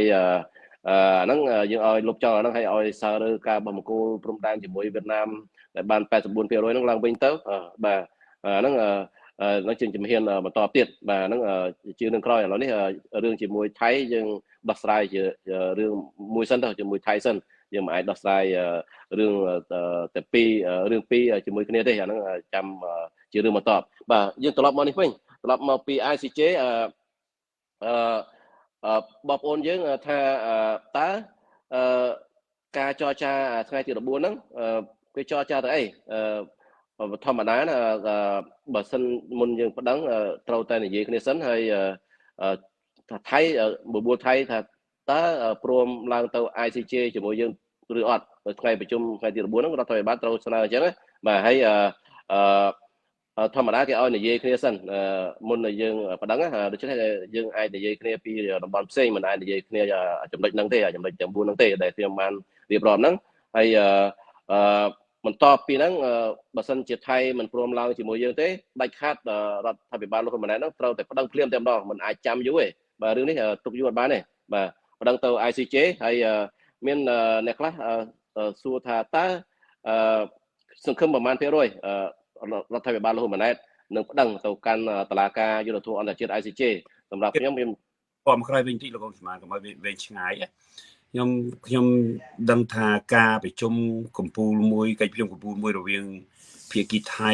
និងកម្ពុជាឥឡូវនេះយើងដឹងថាថៃគេនឹងមិនសុខចិត្តយកប្រធានបទរបៀបវរៈនឹងមកជជែកទេណាហើយខ្មែរយើងក៏បានដូចថាវាជ្រុលពេលហើយឥឡូវនេះទៅដាក់ទៅតុលាការអន្តរជាតិហើយអញ្ចឹងការប្រជុំហ្នឹងយើងត្រូវឲ្យរដ្ឋាភិបាលស្នើសុំឲ្យរដ្ឋាភិបាលនិយាយពីអីបើសិនបើឥឡូវករណីហ្នឹងមិនបានដាក់ទៅតុលាការតាមដែលថៃបានគ្រោងទុកហើយគេបើនិយាយសារថ្មីវាមានប្រយោជន៍តវ៉ាទ្វេភាគីពីព្រោះយើងដឹងថាការតវ៉ាទ្វេភាគីនេះទ ទៅតាមរយៈ JBC GBC ឬ RBC JBC គឺ join border នៅការចូលរួមគណៈកម្មការសហការព្រំដែនរវាងខ្មែរថៃនិង General GBC គឺ General Border Committee ហើយនឹងមួយទៀតគឺ RBC Regional Border Committee អញ្ចឹងថៃគេចង់ឲ្យតែខ្មែរយើងនឹងទៅជែកគ្នាដោយសារតែគេមានយន្តការសម្រាប់ដោះស្រាយបញ្ហាព្រំដែនកុំឲ្យសុំមេត្តារដ្ឋាភិបាលកុំយកករណីដែលថៃបានស្នើសុំជាយន្តការសម្រាប់ដោះស្រាយនេះដែលថៃពីរាប់ឆ្នាំមកហើយនឹងមិនមានលទ្ធផលនឹងបន្តទៅទៀតបាទបញ្ចប់ការចរចាទ្វេភាគីឲ្យយកករណីកគុជនឹងទៅប្តឹងនៅតុលាការអន្តរជាតិដដែលដូច្នេះទោះបីនៅក្នុងលក្ខណៈណាក៏ដោយសូមមេត្តាលក្ខណៈណាក៏ដោយនេះចង់និយាយថាប្រសិនបើគេយើងទៅប្រមូលគេទៅគេមិនទៅប្តឹងហើយយើងទៅប្តឹងតែឯងតែលទ្ធផលវាចេញមកហ្នឹងទីមួយតើ ICJ នឹងយកព្រមយកករណីយើងទៅប្តឹងទៅទេប្រសិនបើអត់មានភាគីម្ខាងទៀតទៅជាមួយទីពីរបើលទ្ធផលចេញមកវាជាវិជ្ជមានមកខាងយើងថាតើគេគោរពនៅច្បាប់ឬការសម្រេចចិត្តសត្យាប័នយុទ្ធាធិការរបស់មិនបើថាជាយុទ្ធាធិការរបស់ ICJ ដែរឬក៏អត់ពីព្រោះយើងមើលករណីខេត្តព្រះវិហារ1960ថៃអត់ព្រមទេណាបាទថៃអត់ព្រមទេនៅតែទទូចដដែលគេបដិសេធថែមទៅទៀតអញ្ចឹងវាមានន័យអីយើងកុំខ្លាចកុំយឺតមិនអញ្ចឹងលោកកុំស្មានបាទប្រជុំធម្មតាមានបងប្អូនយើងខ្លះថាកុំអោយចរចាទ្វេភាគីតាមពិតខ្ញុំមិននិយាយខណ្ឌជារដ្ឋាភិបាលទេណាជាគោលការណ៍គឺត្រូវចរចាទ្វេភាគីមិនអាចមិនចរចាជាមួយប្រទេសជិតខាងទេចរចាទ្វេភាគីជាអត់ផុតទេក៏ប៉ុន្តែគេអត់ចរចា4ចំណុចដែលត្រូវប្តឹងទៅ ICJ ហ្នឹងគឺមិនចរចាជាដាច់ខាតថ្ងៃទី14ណាដូច្នេះចរចានៅចរចាលោកហ៊ុនម៉ាណែតដែលប្រកាសហ្នឹងគឺត្រឹមត្រូវរបស់គេហើយគោលការណ៍ប្រទេសណាក៏គេធ្វើអញ្ចឹងដែរចរចាទ្វេភាគីគេអត់អាចប្តឹងទៅព្រំដែនទាំងអស់ហ្នឹងទៅ ICJ ទាំងអស់ទេលើកលែងតែចំណុចណាដែលគេអត់តន់ឯកភាពគ្នាបានគេប្តឹងចំណុចគេឯកភាពគ្នាគឺគេចូលនៅចរចាមានថាចរចាតំបន់ផ្សេងក្រៅពី4ចំណុចហ្នឹង4ចំណុចហ្នឹងដាច់ខាតមិនអាចចរចាទេចរចាថ្ងៃទី14ហ្នឹងទី1ដើម្បីបន្ធូរបន្ថយស្ថានភាពនៅតាមព្រំដែនហ្នឹងរឿងទី1ដែលរដ្ឋាភិបាលលោកហ៊ុនម៉ាណែតត្រូវធ្វើទី2ចរចាតំបន់ផ្សេងក្រៅពី4ចំណុចហ្នឹងបើសិនជាចរចាត្រូវដាក់ទៅ ICJ ដូចគ្នាណាហ្នឹងហើយទី3គឺចរចាហ្នឹងដើម្បីនិយាយជាមួយថៃឡើងទៅ ICJ បើសិនជាថៃមិនព្រមចាំប្តឹងមិនគេប្តឹងអាហ្នឹងគេជាចាំពេលហ្នឹងសិនគេត្រូវនិយាយជាមួយថៃសិនព្រោះបើយើងឡើងទៅ ICJ គេសួរយើងថាតើយើងបាននិយាយជាមួយថៃហើយនៅអត់ព្រមឡើងទៅ ICJ ហើយនៅខ្ញុំអត់ទាន់បានបកស្រាយចំណុចហ្នឹងណាហើយយើងសួរថាប្រមាណភាគរយដែលរដ្ឋាភិបាលលោកហ៊ុនម៉ាណែតនឹងប្តឹងទៅ ICJ ខ្ញុំតាមយោបល់ខ្ញុំថាប្រហែលជា 60% សង្ឃឹមថា 60% ទៅ 70% គឺលោកហ៊ុនម៉ាណែតនឹងប្តឹងហើយមូលហេតុអីដោយសារមុនដំបូងលោកហ៊ុនសែនក៏និយាយលោកហ៊ុនម៉ាណែតនិយាយយើងមិនសូវជឿប្រហែលទេប៉ុន្តែដោយសារសមាជរបស់សភាព្រឹទ្ធសភាហ្នឹងអនុម័តសម្លេង182សម្លេងថានឹងប្តឹងទៅ ICJ អញ្ចឹងគាត់ត្រូវធ្វើតាមហើយទី1ទី2ឃើញសេចក្តីថ្លែងការណ៍របស់រដ្ឋាភិបាលនេះដែលបានបញ្ជាក់ថាកិច្ចក្នុងថ្លែងការណ៍របស់រដ្ឋាភិបាលហ្នឹងបានបញ្ជាក់តែម្ដងថាទោះបីជា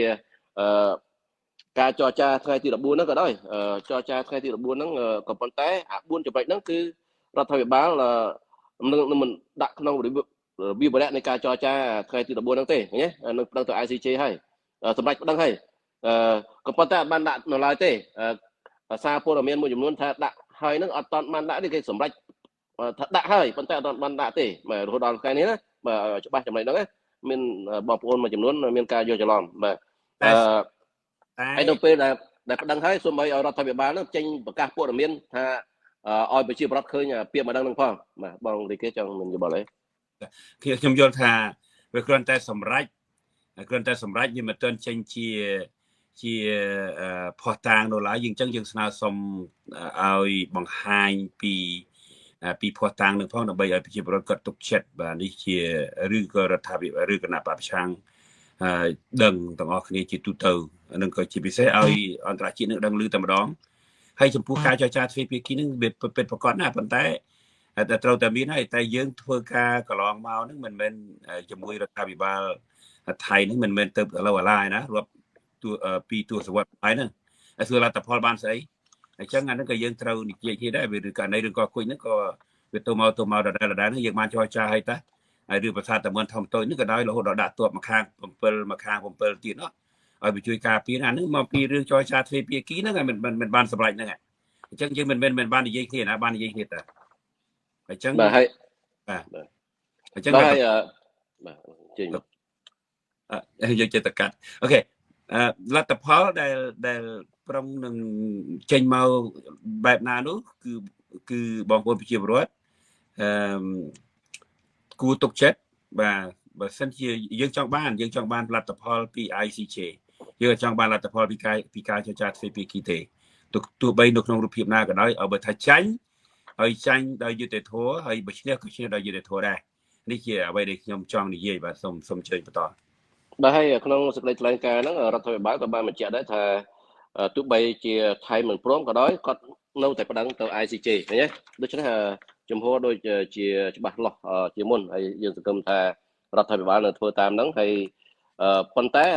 40%ទៀតហើយបានជាយើងអត់សង្ឃឹម40% ហ្នឹងអាចរដ្ឋាភិបាលលោកហ៊ុនម៉ាណែតឬក៏លោកហ៊ុនសែនចាញ់គម្រាមរបស់ថៃដែលថៃគម្រាមទី1ច្បាំងគ្នានេះវាប្រជុំមេតបថារធ្វើទង្គ្រាមជាមួយខ្មែរយើងហើយដាក់ពង្រាយតបនៅតាមព្រំដែនហ្នឹងអាចភ័យហ្នឹងទី1ទី2ថៃបិទជាប់ព្រំដែននេះដើម្បីគម្រាមយើងអាចគាត់ភ័យអាហ្នឹងវាប៉ះពាល់ទៅដល់សេដ្ឋកិច្ចកម្ពុជាដែរថៃក៏ប៉ះពាល់ដែរប៉ះពាល់ចំយើងហើយអាចថៃគឺគម្រាមបណ្ដេញពលករកម្ពុជាមកវិញហ្នឹងអត់ការងារធ្វើអាហ្នឹងវាអាចភ័យដែរដូច្នេះហើយមួយទៀតអាចលោកគេឲ្យយោធាអាចឲ្យលោកថាក់ស៊ីនហ្នឹងខលទូរស័ព្ទមកនិយាយជាមួយលោកហ៊ុនសែនលោកហ៊ុនម៉ាណែតជាពិសេសជាមួយលោកហ៊ុនសែនដែលជាបងប្អូនធួនឹងគ្នាហ្នឹងឲ្យមិនបាច់ប្តឹងរឿងហ្នឹងទេហើយអាចផ្ដល់ផលប្រយោជន៍ណាមួយទៅដល់តកូលហ៊ុនឬក៏កម្ពុជាអាចឲ្យជំនួយផ្លូវ10ខ្សែអញ្ចឹងទៅលើកទឹកចិត្តអីចឹងណាអាហ្នឹងវាអាចក្នុងគណៈចំណោមប្រមាណហ្នឹងដែលថា40%ទៀតហ្នឹងមិនប្តឹងវាអាចរដ្ឋាភិបាលបដូរចិត្តបន្ទាប់ពីថ្ងៃទី14ហ្នឹងអាចចាញ់ការលួងលោមរបស់ថៃថៃគេថាវាសុខចិត្តផ្ដល់ផ្លូវ10ខ្សែអញ្ចឹងទៅគេដកតបរបស់គេ200ម៉ែត្រអញ្ចឹងទៅគេអាចដកលោកហ៊ុនស៊ីនដែលបង្កសង្គ្រាម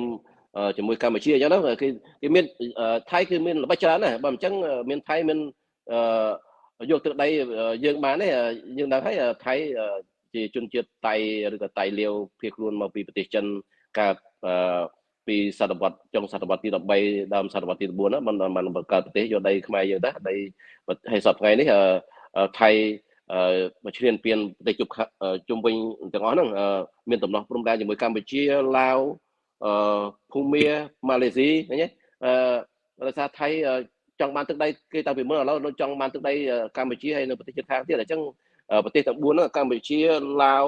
ភូមាម៉ាឡេស៊ីហ្នឹងគួរតែរួមដៃគ្នាដាក់សម្ពាធទៅលើថៃកុំឲ្យឈ្លានពានហើយនឹងឲ្យថៃឡើងទៅ ICJ ជាមួយយើងជាពិសេសសប្តាហ៍នេះម៉ាឡេស៊ីគឺជាប្រធានអាស៊ានហើយឮថាតាមព័ត៌មានគឺលោកហ៊ុនម៉ាណែតបានខលទៅប្រធានអាស៊ានថានឹងប្តឹងករណីទៅ ICJ អញ្ចឹងយើងសង្ឃឹមដែរព្រោះគាត់និយាយជាមួយប្រធានអាស៊ានណាប្រាប់ប្រធានអាស៊ានថាកម្ពុជានឹងប្តឹងទៅ ICJ ដូច្នេះនៅពេលនេះប្រធានអាស៊ានបដូវពេលហ្នឹងគឺនាយករដ្ឋមន្ត្រីម៉ាឡេស៊ីហ្នឹងបាននិយាយជាមួយលោកហ៊ុនម៉ាណែតថានឹងសម្របសម្រួលកុំឲ្យមានចំនួនព្រំដែនរវាងកម្ពុជានិងថៃហ្នឹងដូច្នេះនៅពេលដែលភាពតានតឹងអញ្ចឹងកម្ពុជាគួរតែប្តឹងទៅប្រធានអាស៊ានហ្នឹងឲ្យកោះប្រជុំជាមួយសមាជិកអាស៊ានទាំងអស់ដាក់សម្ពាធទៅថៃកុំឲ្យច្បាំងគ្នាជាមួយកម្ពុជាហើយមួយទៀតអាចប្តឹងទៅអីទៅក្រុមប្រឹក្សាសន្តិសុខអង្គការសហប្រជាជាតិដូចជាឆ្នាំ2008ដែលថៃឈ្លានពានកម្ពុជាអញ្ចឹងដើម្បីកុំឲ្យមានសង្គ្រាមណាដូច្នេះយើងអាចធ្វើអញ្ចឹងបានយើងត្រឡប់មកវិញICJ ហ្នឹងមានបងប្អូនមួយចំនួនថានៅពេលដែលថៃបដិសេធមិនទទួលស្គាល់យុត្ថាធិការរបស់ ICJ ហ្នឹងតើកម្ពុជាអាចប្តឹងបានឬអត់ហើយតុលាការហ្នឹងគេនឹងកាត់ក្តីឲ្យយើងឬក៏អត់ហ្នឹងណាមានចំនួនហ្នឹងដូច្នេះខ្ញុំសូមឆ្លើយនៅសំណួរហ្នឹង បើតាមលក្ខណ្ឌកៈរបស់ ICJ បាទតើការយុត្តិធម៌អន្តរជាតិហ្នឹងយើងប្រើពាក្យកាត់ទៅ ICJ ICJ ហ្នឹងគឺថាបើសិនបើភាគីមួយលក្ខណ្ឌកៈរបស់ ICJ ហ្នឹងបើភាគីមួយក្នុងចំនួនហ្នឹងមិនជ្រើសរើសបាទជ្រើសរើសមិនចូលរួមឬក៏បញ្ឈប់ការចូលរួមនៅ ICJ ហ្នឹងដំណើរការគឺនៅតែមានដដែលបើតាមមាត្រា53នៃលក្ខណ្ឌកៈរបស់ ICJ ហើយគឺថាការមិនបង្ហាញខ្លួនរបស់ភាគីមួយខាងទៀតហ្នឹងមិនអាចបញ្ឈប់ដំណើរការក្តីរបស់ ICJ បានទេទោះបីមិនបង្ហាញខ្លួនក៏ដោយណាបាទដូច្នេះបញ្ហាហ្នឹងទោះបីជាថៃមិនព្រមឡើងទៅតុលាការ ICJ ក៏កម្ពុជានៅតែអាចប្រឹងបានហើយក្នុងហ្នឹងក៏គេបានបញ្ជាក់ដែរអាចថៃតវ៉ាជាមួយយើងប៉ុន្តែនៅតាមលក្ខណ្ឌកៈរបស់ ICJ ហ្នឹងមាត្រា36និង37នៃលក្ខណ្ឌកៈរបស់ ICJ ហ្នឹងគេថាមុនកាត់ក្តីគឺ ICJ ហ្នឹងត្រូវតែពិនិត្យមើលថាខ្លួនមានយុត្ថាធិការដើម្បីដោះស្រាយរឿងហ្នឹងឬក៏អត់ហើយក៏ខ្ញុំយល់ថា ICJ មានយុត្ថាធិការទៅដោះស្រាយរឿងហ្នឹងដោយសារអី ICJ ធ្លាប់បានកាត់ក្តីករណីប្រាសាទព្រះវិហារឆ្នាំ62ម្ដងនិងឆ្នាំ2013ម្ដងហើយតាក់ទងទៅនឹងសន្ធិសញ្ញាបារាំងសៀមឆ្នាំ1904និង1907ឃើញទេអញ្ចឹងវា ICJ ធ្លាប់ធ្វើរឿងហ្នឹងហើយដូច្នេះខ្ញុំយល់ថា ICJ មានយុត្ថាធិការទៅលើរឿងមិនដឹងហ្នឹងហើយយើងសួរថាចុះបើយើងឡើងទៅ ICJ ហ្នឹងតើនៅពេលដែលថៃមិនទទួលស្គាល់យុត្ថាធិការរបស់ ICJ ហ្នឹងតើនៅពេលដែល ICJ សម្រេចឲ្យយើងឈ្នះក្តីទៅលើថៃតើថៃនឹងគោរពទៅលើសាលក្រមរបស់ ICJ ឬក៏អត់បាទបើតាមលក្ខណ្ឌកៈរបស់ ICJ បាទនេះគេសរសេរជាភាសាអង់គ្លេសសរសេរជាភាសាអង់គ្លេសអត់មានខ្មែរយើងទេដូច្នេះខ្ញុំនឹងបកប្រែជាសង្ខេបបាទបើតាមលក្ខណ្ឌកៈរបស់នេះបើតាមលក្ខណ្ឌកៈរបស់ ICJ បាទនៅក្នុងមាត្រា93បាទក្នុង paragraph 1នៃគឺនេះបាទនេះគឺជាបើសំទោសនៃអង្គការសហប្រជាជាតិមិន ICJ ទេមាត្រា93នៃធម្មនុញ្ញរបស់អង្គការសហប្រជាជាតិបានចែងថារដ្ឋសមាជិករបស់អង្គការសហប្រជាជាតិគឺជាភាគីនៃលក្ខណ្ឌកៈរបស់ ICJ បាទនេះពាក្យគេប្រើភាសាបច្ចេកទេសគឺipso facto បាទ party បាទគឺថាជាសមាជិករបស់ ICJ ហើយយើងដឹងហើយសមាជិកកាលណាជាសមាជិក ICJ ហើយសំទោសជាសមាជិកនៃលក្ខណ្ឌកៈរបស់ ICJ ហើយលក្ខណ្ឌកៈរបស់ ICJ គឺជាឧបសម្ព័ន្ធនៃធម្មនុញ្ញរបស់អង្គការសហប្រជាជាតិហើយថៃជាសមាជិករបស់អង្គការសហប្រជាជាតិដូច្នេះថៃជាអូតូម៉ាទិកក៏ជាសមាជិកនៃលក្ខណ្ឌកៈរបស់ ICJ ដែរឃើញទេដូច្នេះថៃបានចូល ICJ ពីខ្ញុំបានចង់បញ្ជាក់តិចថៃបានចូលពីសមាជិករបស់ ICJ ឆ្នាំណាបាទថៃចូលជាសមាជិករបស់ ICJ កាលពីឆ្នាំ1946បាទកម្ពុជាយើងចូលជាសមាជិក ICJ ឆ្នាំ57បាទហើយ55ចាប់ផ្ដើម57បានចូលជាធរមានបាទវៀតណាមចូល ICJ ឆ្នាំ77ឡាវឆ្នាំ55បាទអញ្ចឹងខ្ញុំបន្តទៀតហើយសមាជិករបស់អង្គការសហប្រជាជាតិសប្តាហ៍នេះគឺមាន193រដ្ឋជាសមាជិកដែលបានប្រកាសទទួលស្គាល់នៅយុត្ថាធិការរបស់ ICJ ដូច្នេះ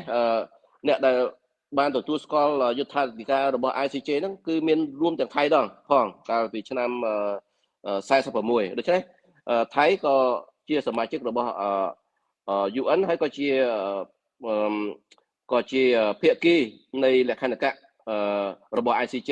ព្រោះសមាជិករបស់ UN ជាសមាជិកលក្ខន្តិកៈនៃ ICJ ហើយថៃក៏បានទទួលស្គាល់យុត្ថាធិការរបស់ ICJ ដែរកាលពីឆ្នាំ46មួយទៀតចាស់ថៃកាលពីឆ្នាំ62យ៉ាងម៉េចដែរថៃបានប្រកាសឲ្យទទួលស្គាល់យុត្ថាធិការរបស់ ICJ ឆ្នាំ60អញ្ចឹងទេប៉ុន្តែ ICJ កាត់ក្តីរឿងប្រាសាទព្រះវិហារឆ្នាំ62ឃើញទេហេតុអីបានជាថៃប្រកាសឆ្នាំ60ហើយឆ្នាំ62នៅពេលដែលយើង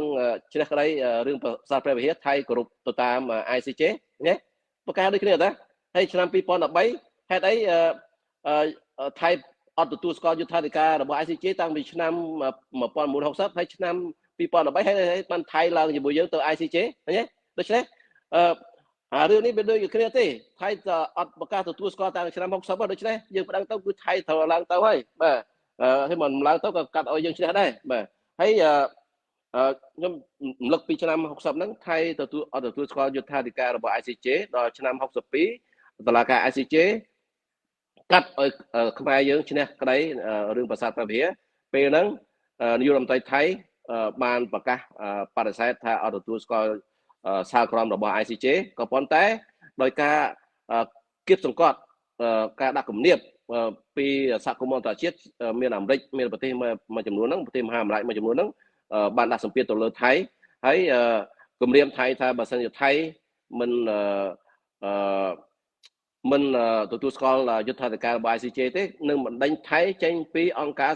ពីសមាជិករបស់អង្គការសហប្រជាជាតិក្រុមប្រឹក្សាសន្តិសុខអង្គការសហប្រជាជាតិហ្នឹងគេនឹងសម្រេចហើយបាទមាន5ប្រទេសហ្នឹងបាទមានបារាំងអង់គ្លេស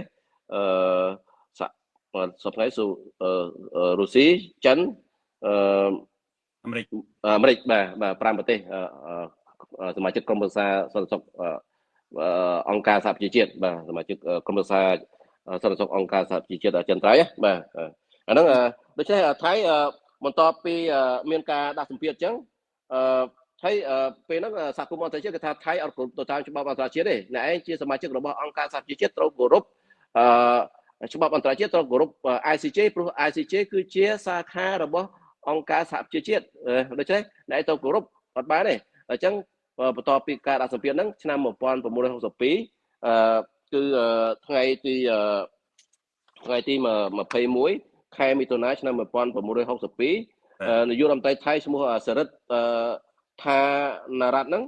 ក៏បានទទួលស្គាល់សាលក្រមរបស់ ICJ ហើយបានដកតាហ៊ានហើយនឹងឆ្មាំរបស់ខ្លួនចេញពីប្រាសាទព្រះវិហារឃើញទេឃើញថៃត្រូវទៅគោរពដល់ឆ្នាំ2013ថៃគេប្រកាសយ៉ាងទៀតគេថាអត់ទេ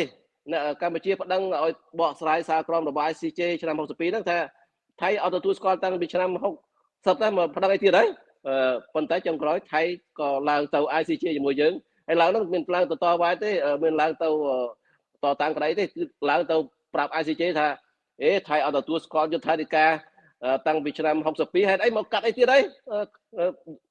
ICJ គេអត់ស្លាប់ទេអញ្ចឹងគេនៅតែកាត់ឲ្យយើងឈ្នះម្ដងទៀតឆ្នាំ2013ដូច្នេះរឿងនេះកាលណាយើងប្តឹងថៃចង់ត្រូវឡើងជាមួយយើងដូចឆ្នាំ2013និងឆ្នាំ62ដើម្បីតតាំងជាមួយយើងនៅ ICJ បាទហើយបើសិនជា ICJ សម្រាប់ឲ្យយើងឈ្នះហើយគឺថាថៃត្រូវគោរពតាមសាលក្រមរបស់ ICJ ឬអត់បើខ្លួនបដិសេធមិនទទួលស្គាល់យុត្ថាធិការរបស់ ICJ គឺមិនខុសពីឆ្នាំ62នៅឆ្នាំ2013ទេថៃត្រូវតែទទួលស្គាល់ដូចគ្នាអញ្ចឹងឃើញទេហើយបើតាមច្បាប់របស់អង្គការសហប្រជាជាតិគឺមាត្រា94នៃធម្មនុញ្ញរបស់អង្គការសហប្រជាជាតិថាចែងថារដ្ឋជាសមាជិករបស់អង្គការសហប្រជាជាតិទាំងអស់ត្រូវមានកាតព្វកិច្ចគោរពសាលក្រមឬសេចក្តីសម្រេចរបស់ ICJ បរដ្ឋណាមួយមិនគោរពឬក៏ជំទាស់នឹងសាលក្រមរបស់ ICJ ភាគីម្ខាងទៀតដែលមានទំនាស់ហ្នឹងអាចនាំយកសំណុំរឿងនេះទៅក្រុមប្រឹក្សាសន្តិសុខអង្គការសហប្រជាជាតិមាត្រា94ដដែលហ្នឹងចែងថាក្រុមប្រឹក្សាសន្តិសុខអង្គការសហប្រជាជាតិអាចចាត់វិធានការណែនាំឲ្យថៃហ្នឹង ត្រូវគោរពឬចាត់វិធានការដើម្បីឲ្យរដ្ឋនោះគោរពបាទឲ្យថៃនឹងគោរពបើរដ្ឋនោះម្នេះមិនគោរពទៀតក្រុមប្រឹក្សាសន្តិសុខអង្គការសហប្រជាជាតិអាចដាក់ទណ្ឌកម្មផ្នែកសេដ្ឋកិច្ចនិងការទូតឲ្យខាង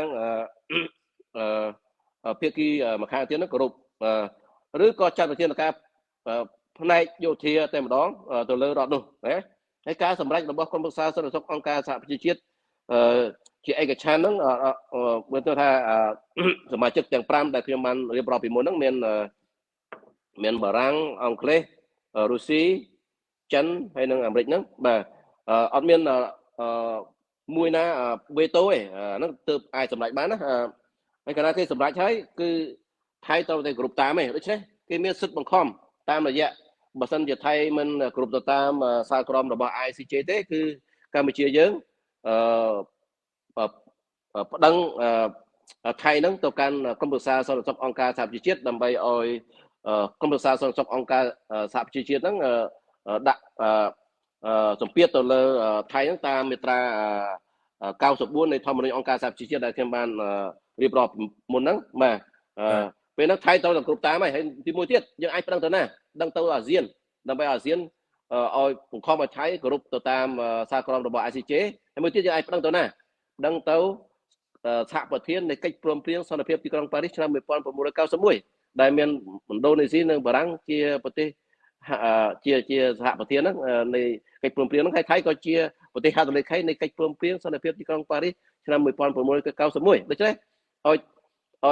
កោះប្រជុំប្រទេសហត្ថលេខីនៃកិច្ចព្រមព្រៀងសន្តិភាពទីក្រុងប៉ារីស91ដើម្បីដាក់សម្ពាធទៅលើថៃឲ្យគោរពដូច្នេះចង់មិនចង់ថៃក៏ត្រូវតែគោរពទៅតាមសាលក្រមរបស់ ICJ ដូច្នេះបងប្អូនកុំបារម្ភថាថៃមិនឡើងទៅឬក៏មិនទទួលស្គាល់យុត្ថាធិការរបស់ ICJ ហ្នឹងគឺ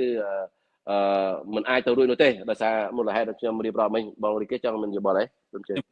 សង្ខេបឲ្យខ្លីពេលវេលាយើងអស់ហើយខ្ញុំដឹងថាមានសំណួរ2 3ទៀតចាំខ្ញុំសួរចុងក្រោយ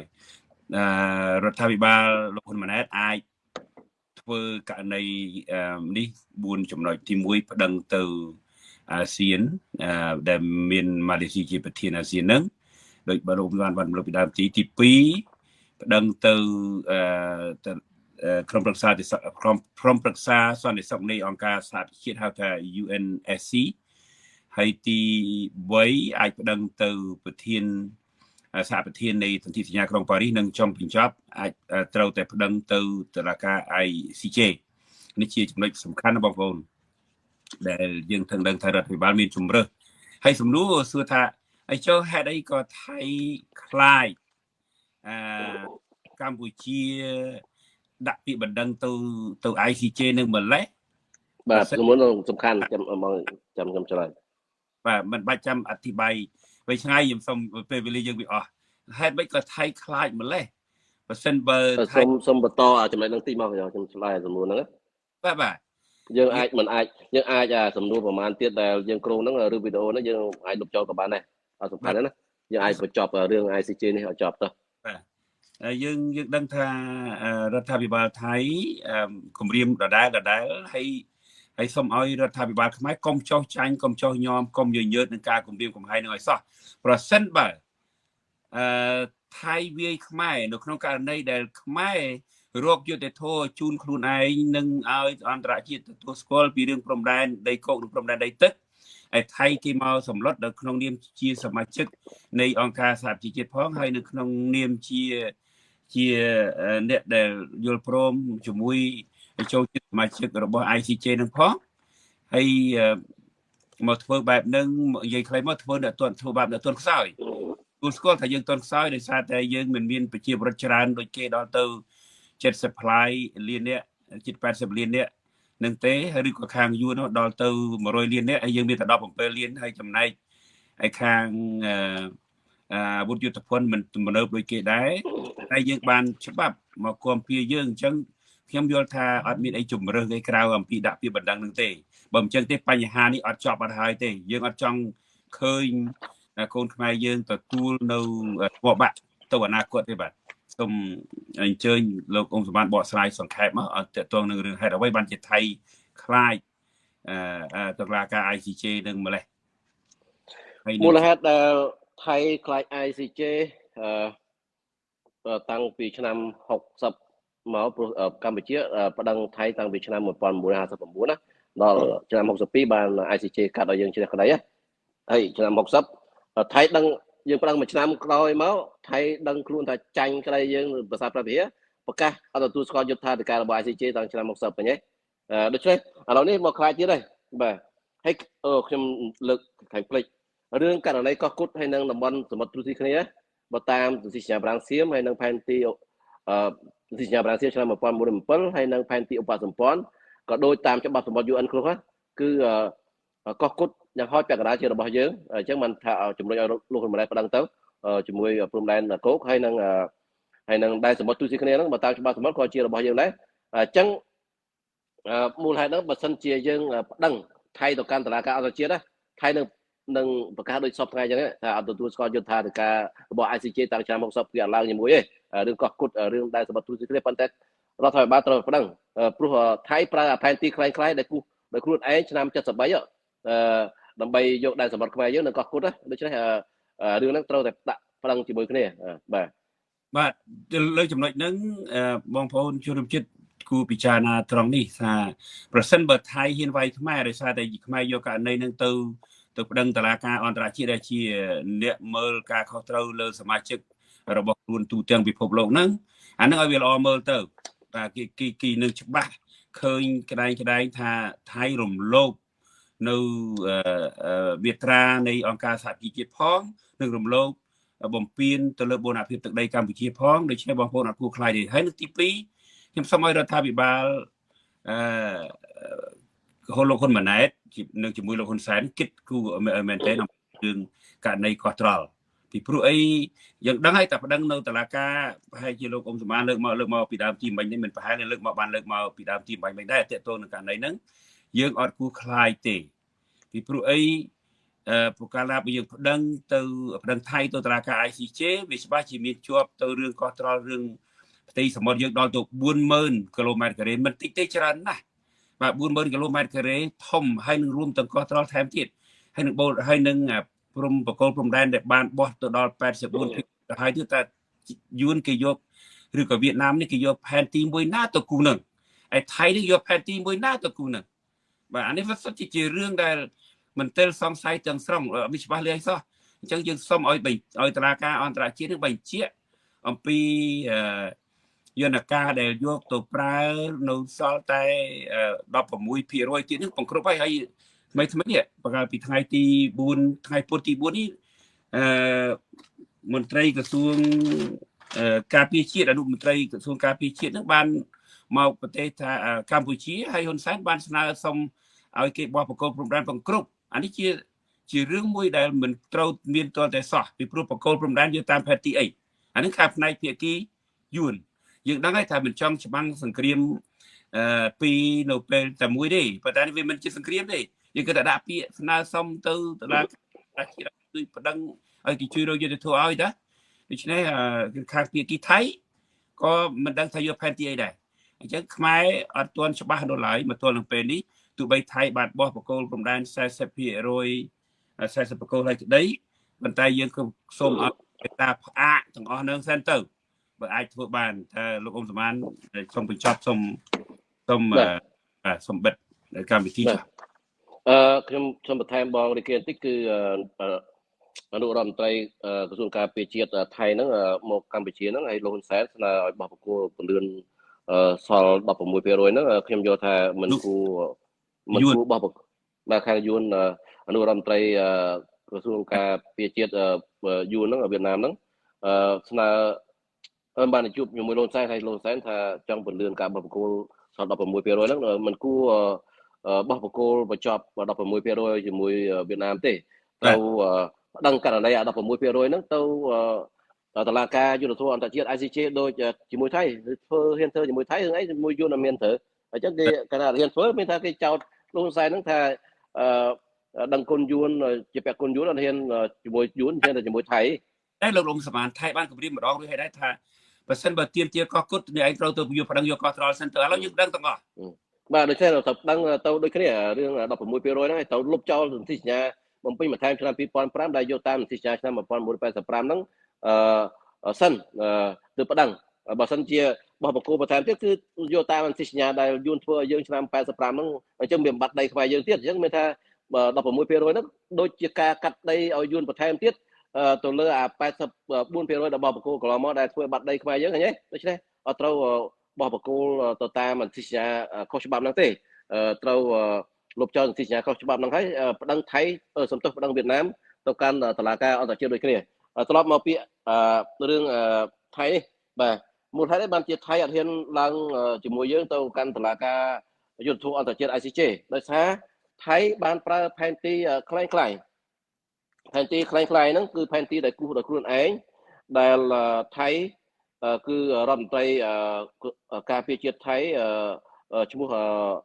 Flag People សង្គ្រាមនៅឆ្នាំ1936ហ្នឹងបានគូសផែនទីហ្នឹងគាត់បាន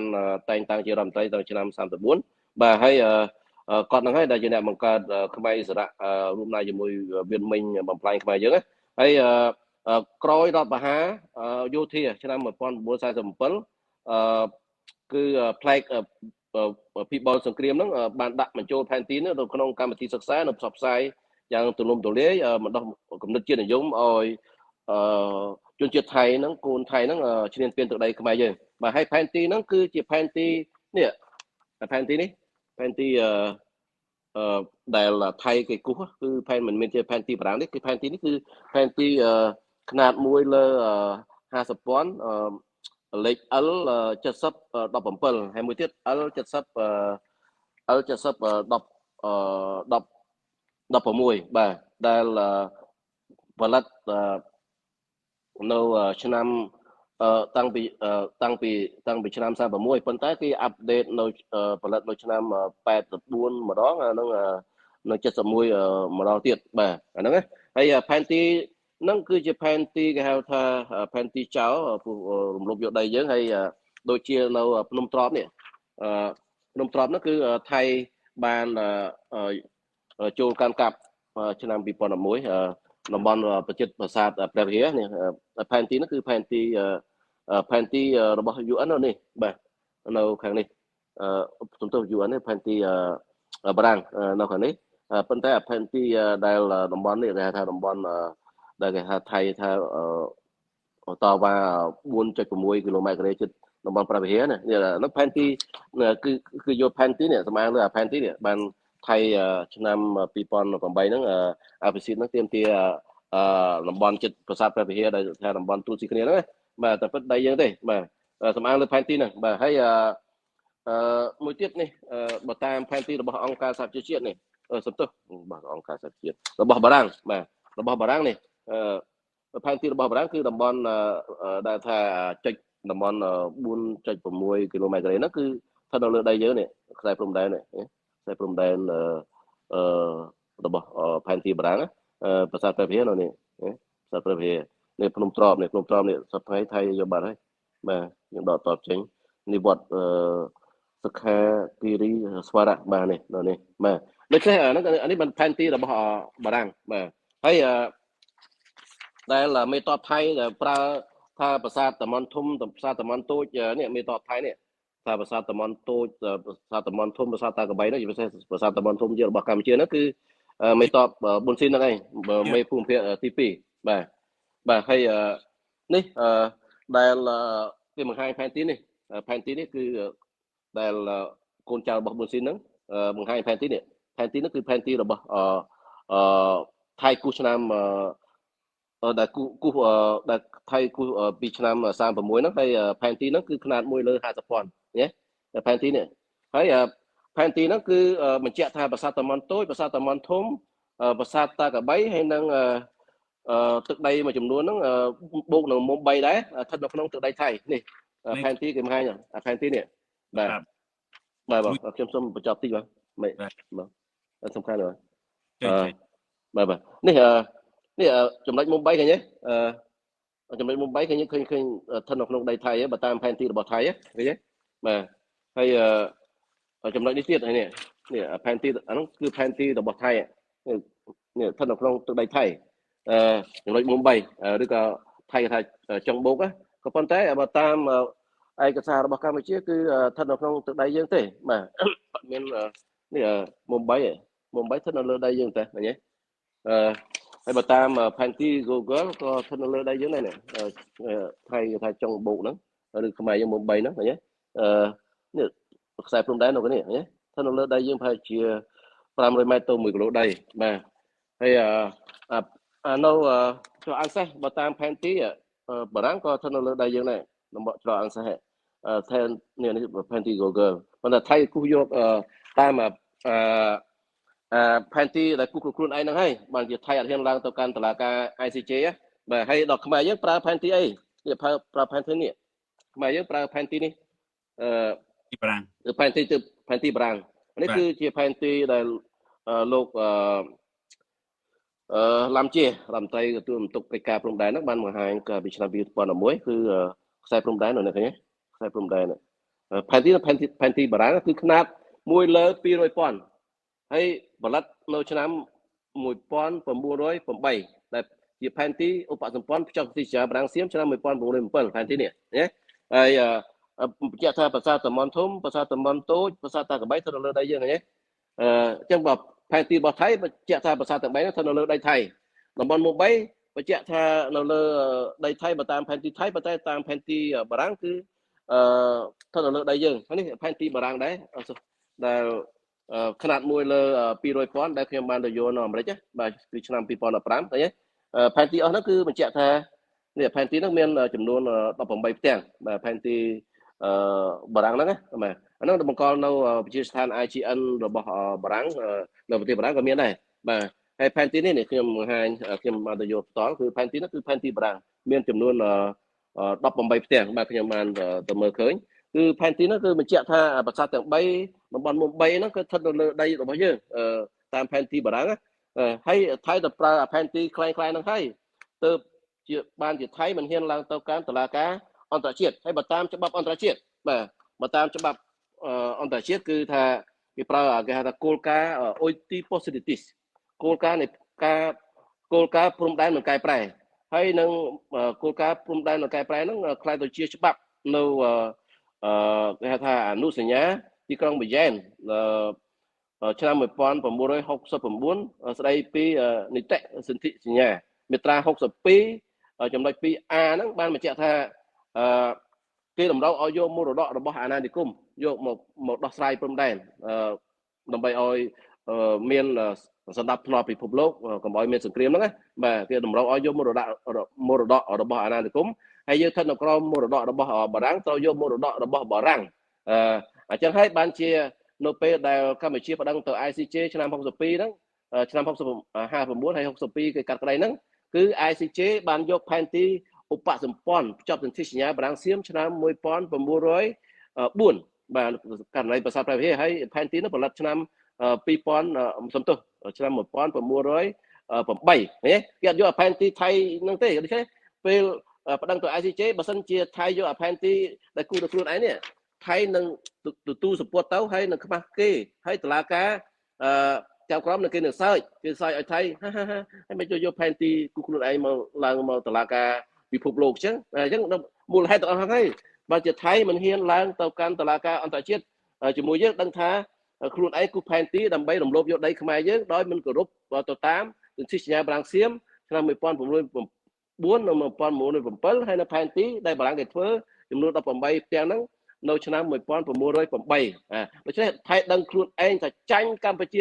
100% អាតំបន់ទាំង4ហ្នឹងទើបជាថៃមិនហ៊ានឡើងទៅកាន់តុលាការ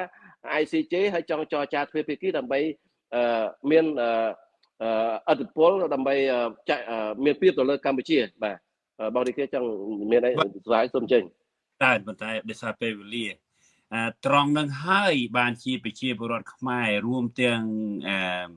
ពួកយើងដែលនៅខាងក្រៅប្រទេសគណៈបព្វឆាំងក្តីឬក៏ចលនាខ្មែរដើម្បីប្រជាធិបតេយ្យក្តីដែលឬក៏អង្គការសង្គមស៊ីវិលនានាក្តីជាពិសេសថ្មីហ្នឹងយើងឃើញតែបាតកម្មគ្រប់កន្លែងហ្នឹងទាមទារឲ្យរដ្ឋាភិបាលដាក់ករណីទាំងអស់ហ្នឹងទាំងផ្លូវគោកទាំងផ្លូវទឹកហ្នឹងទៅតុលាការអន្តរជាតិ ICJ បាទកុំ កុំញញើតកុំខ្លាចពីព្រោះយើងមានព្រៀបបាទផ្លូវច្បាប់យើងមានព្រៀបដោយសំអាងទៅលើហេតុផលមួយចំនួនដែលលោកសំអានលើកមកអំបញ្ញមិញបងប្អូនមើលតាមដានជួយ share ជួយ like ព័ត៌មាននេះផងពីព្រោះវាជារឿងដែលខ្មែរទាំងអស់គ្នាត្រូវយកចិត្តទុកដាក់បាទត្រូវយកចិត្តទុកដាក់ដែលជួយ share និង like ឲ្យបានច្រើនពីព្រោះយើងចង់ចែកចាយព័ត៌មានពិតបាទមិនមែនលំអៀងទេយើងយកផែនទីបារាំងសៀមកាលពីឆ្នាំ1907ដែលបានគូសនៅឆ្នាំ1908ហើយជាផែនទីរបស់អាណានិគមដែលតុលាការដែលអន្តរជាតិគេបានដាក់ទិសណែនាំឲ្យសមាជិកខ្លួនគោរពដូច្នេះរឿងអីកម្ពុជាត្រូវខ្លាចប្តឹងបើសិនជាម្ដងទៀតប្រសិនបើមានសង្គ្រាមកើតឡើងមែនវាជាការល្អចំពោះយើងវាជាការល្អចំពោះយើងពីព្រោះបញ្ជាក់ថាថៃនឹងបកមកក្រោយដើរមកថយក្រោយមកវិញបើអាចមានការប៉ះពាល់ដល់ហេដ្ឋារចនាសម្ព័ន្ធផ្សេងឬក៏អាយុជីវិតរបស់ប្រជាពលរដ្ឋថៃនឹងមានការសងនៅជំងឺចិត្តថែមទៅទៀតពីព្រោះអីខ្លួនឯងបានរំលោភទាំងបំពេញទៅលើប្រជាពលរដ្ឋខ្មែរទៅលើច្បាប់អន្តរជាតិសំខាន់ណាស់មិនមែនតែថៃទេយួនក៏ដូចគ្នាដែរដូច្នេះប្រសិនបើហ៊ុនសែនហ៊ុនម៉ាណែតហ៊ានធ្វើបែបនឹងបានចំជាអ្នកដឹកនាំខ្មែរត្រឹមត្រូវ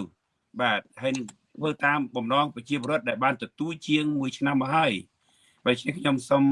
ឲ្យលោកអញ្ជើញខ្ញុំសម្បានបិទលោកខ្ញុំសម្បានបិទកម្មវិធី1នាទី2នាទីបាទដើម្បីបញ្ចប់ខ្ញុំ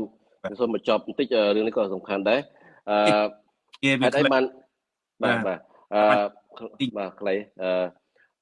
ហេតុអីបានជាយើងត្រូវប្រជុំជាមួយថៃនេះដែលរដ្ឋាភិបាលលោកម៉ាណែតទៅប្រជុំទ្វេភាគីជាមួយថៃនេះដើម្បីបបួលថៃឡើងទៅ ICJ បាទដោយសារ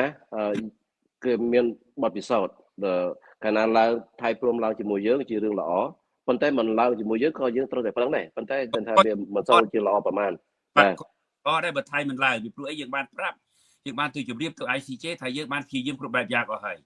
បាទនៅទី1ទី2កាលណាថៃព្រមឡើងជាមួយយើងដោយការឆ្នាំ59អញ្ចឹងយើងប៉ណ្ណឹងថៃព្រមឡើងជាមួយយើងទៅឃើញទេឡើងជាមួយយើងអញ្ចឹងកាលណាសារក្រមចេញមកចង់មិនចង់ថៃត្រូវតែគោរពយកសារក្រមហ្នឹងណាអាហ្នឹងកាលណាថៃឡើងជាមួយយើងអញ្ចឹងមកគេប្រជុំថ្ងៃ14ហ្នឹងដើម្បីបបួលថៃឡើងទៅ ICJ បាទហើយមួយទៀតករណីដូចដំណោះទៅ ICJ ដែរគឺលោកហ៊ុនម៉ាណែតក៏បាននិយាយដែរគាត់និយាយរឿងហ្នឹងដែរនៅឆ្នាំ2008តឡាការ ICJ ហ្នឹងបានកាត់ឲ្យម៉ាឡេឲ្យសិង្ហបុរីឈ្នះទៅលើម៉ាឡេស៊ីនៅតំបន់គេហៅថាPetra Branca បាទហើយនឹងតំបន់ Middle Rock ហើយនឹង South Edge បាទគេបានកាត់ឲ្យតំបន់Petra Branca ហ្នឹងទៅសិង្ហបុរីហើយតំបន់គេហៅ Middle Rock ហ្នឹងទៅម៉ាឡេស៊ីហើយតំបន់មួយទៀតហ្នឹងថា South Edge ហ្នឹងគេដាក់ជាតំបន់សម្រាប់ទូទីគ្រាឲ្យចរចាអញ្ចឹងឃើញទេ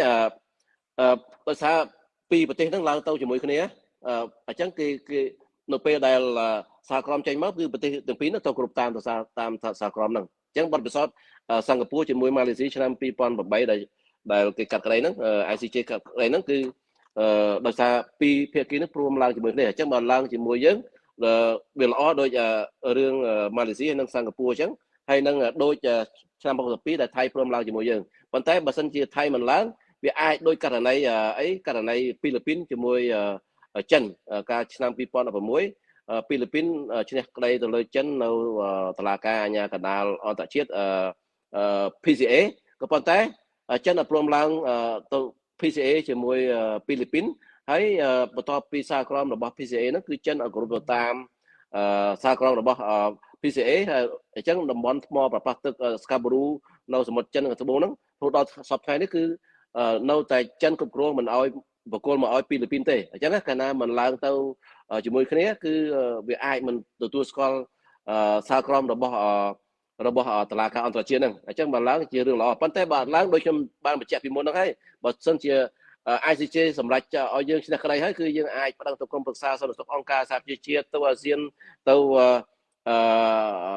សហប្រធាននៃកិច្ចព្រមព្រៀងទីក្រុងប៉ារីសឆ្នាំ91ដើម្បីដាក់សម្ពាធឲ្យថៃបើសិនជា ចាញ់ក្តីឲ្យនៅតែគ្រប់គ្រងតំបន់ហ្នឹងគឺថាសហគមន៍អន្តរជាតិមើលទៅថៃគឺជា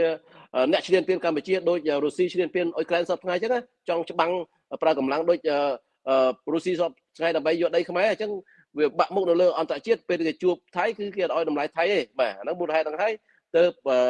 មានការយល់ព្រមព្រៀងគ្នាជារឿងល្អប៉ុន្តែបើមិនព្រមព្រៀងគ្នាក៏មិនអីដែរបាទអរគុណហ្នឹងហើយយើងសូមអធិស្ឋានបងប្អូនជនរួមជាតិពីចម្ងាយផងដែរដោយសារតែយើងលើសម៉ោងហើយក៏សូមអរគុណដល់លោកសមានដែលបានចំណាយពេលវេលាខ្ញុំស្ដាយដែរដោយសារពេលវេលាខ្លីយើងចង់ចាក់វីដេអូបង្ហាញធ្វើបទបង្ហាញថែមទៀតនិងជាពិសេសទៅទៀតសូមអរគុណដល់ខ្វុយវណ្ណែតដែលគាត់ជាអ្នកបច្ចេកទេសបញ្ជាខាងក្រោយជាង1ម៉ោងជាងមកនេះខ្ញុំសូមជម្រាបលាបាទសូមជូនពរឲ្យបងប្អូនជនរួមជាតិបានសុខសប្បាយទាំងអស់គ្នាហើយកុំភ្លេចរឿងជាតិយើងបាទយើងកុំភ្លេចរឿងជាតិយើងទាំងអស់គ្នាចូលរួមខ្ញុំនៅតែផ្ញើសារដដែលចង់បានផ្លាស់ប្ដូរឲ្យឆាប់កុំត្រឹមធ្វើអ្នកប្រាប់បាទត្រូវប្រញាប់ធ្វើអ្នកបដូរបាទសូមជម្រាបលាសូមអរគុណបាទសូមជម្រាបលាអរគុណ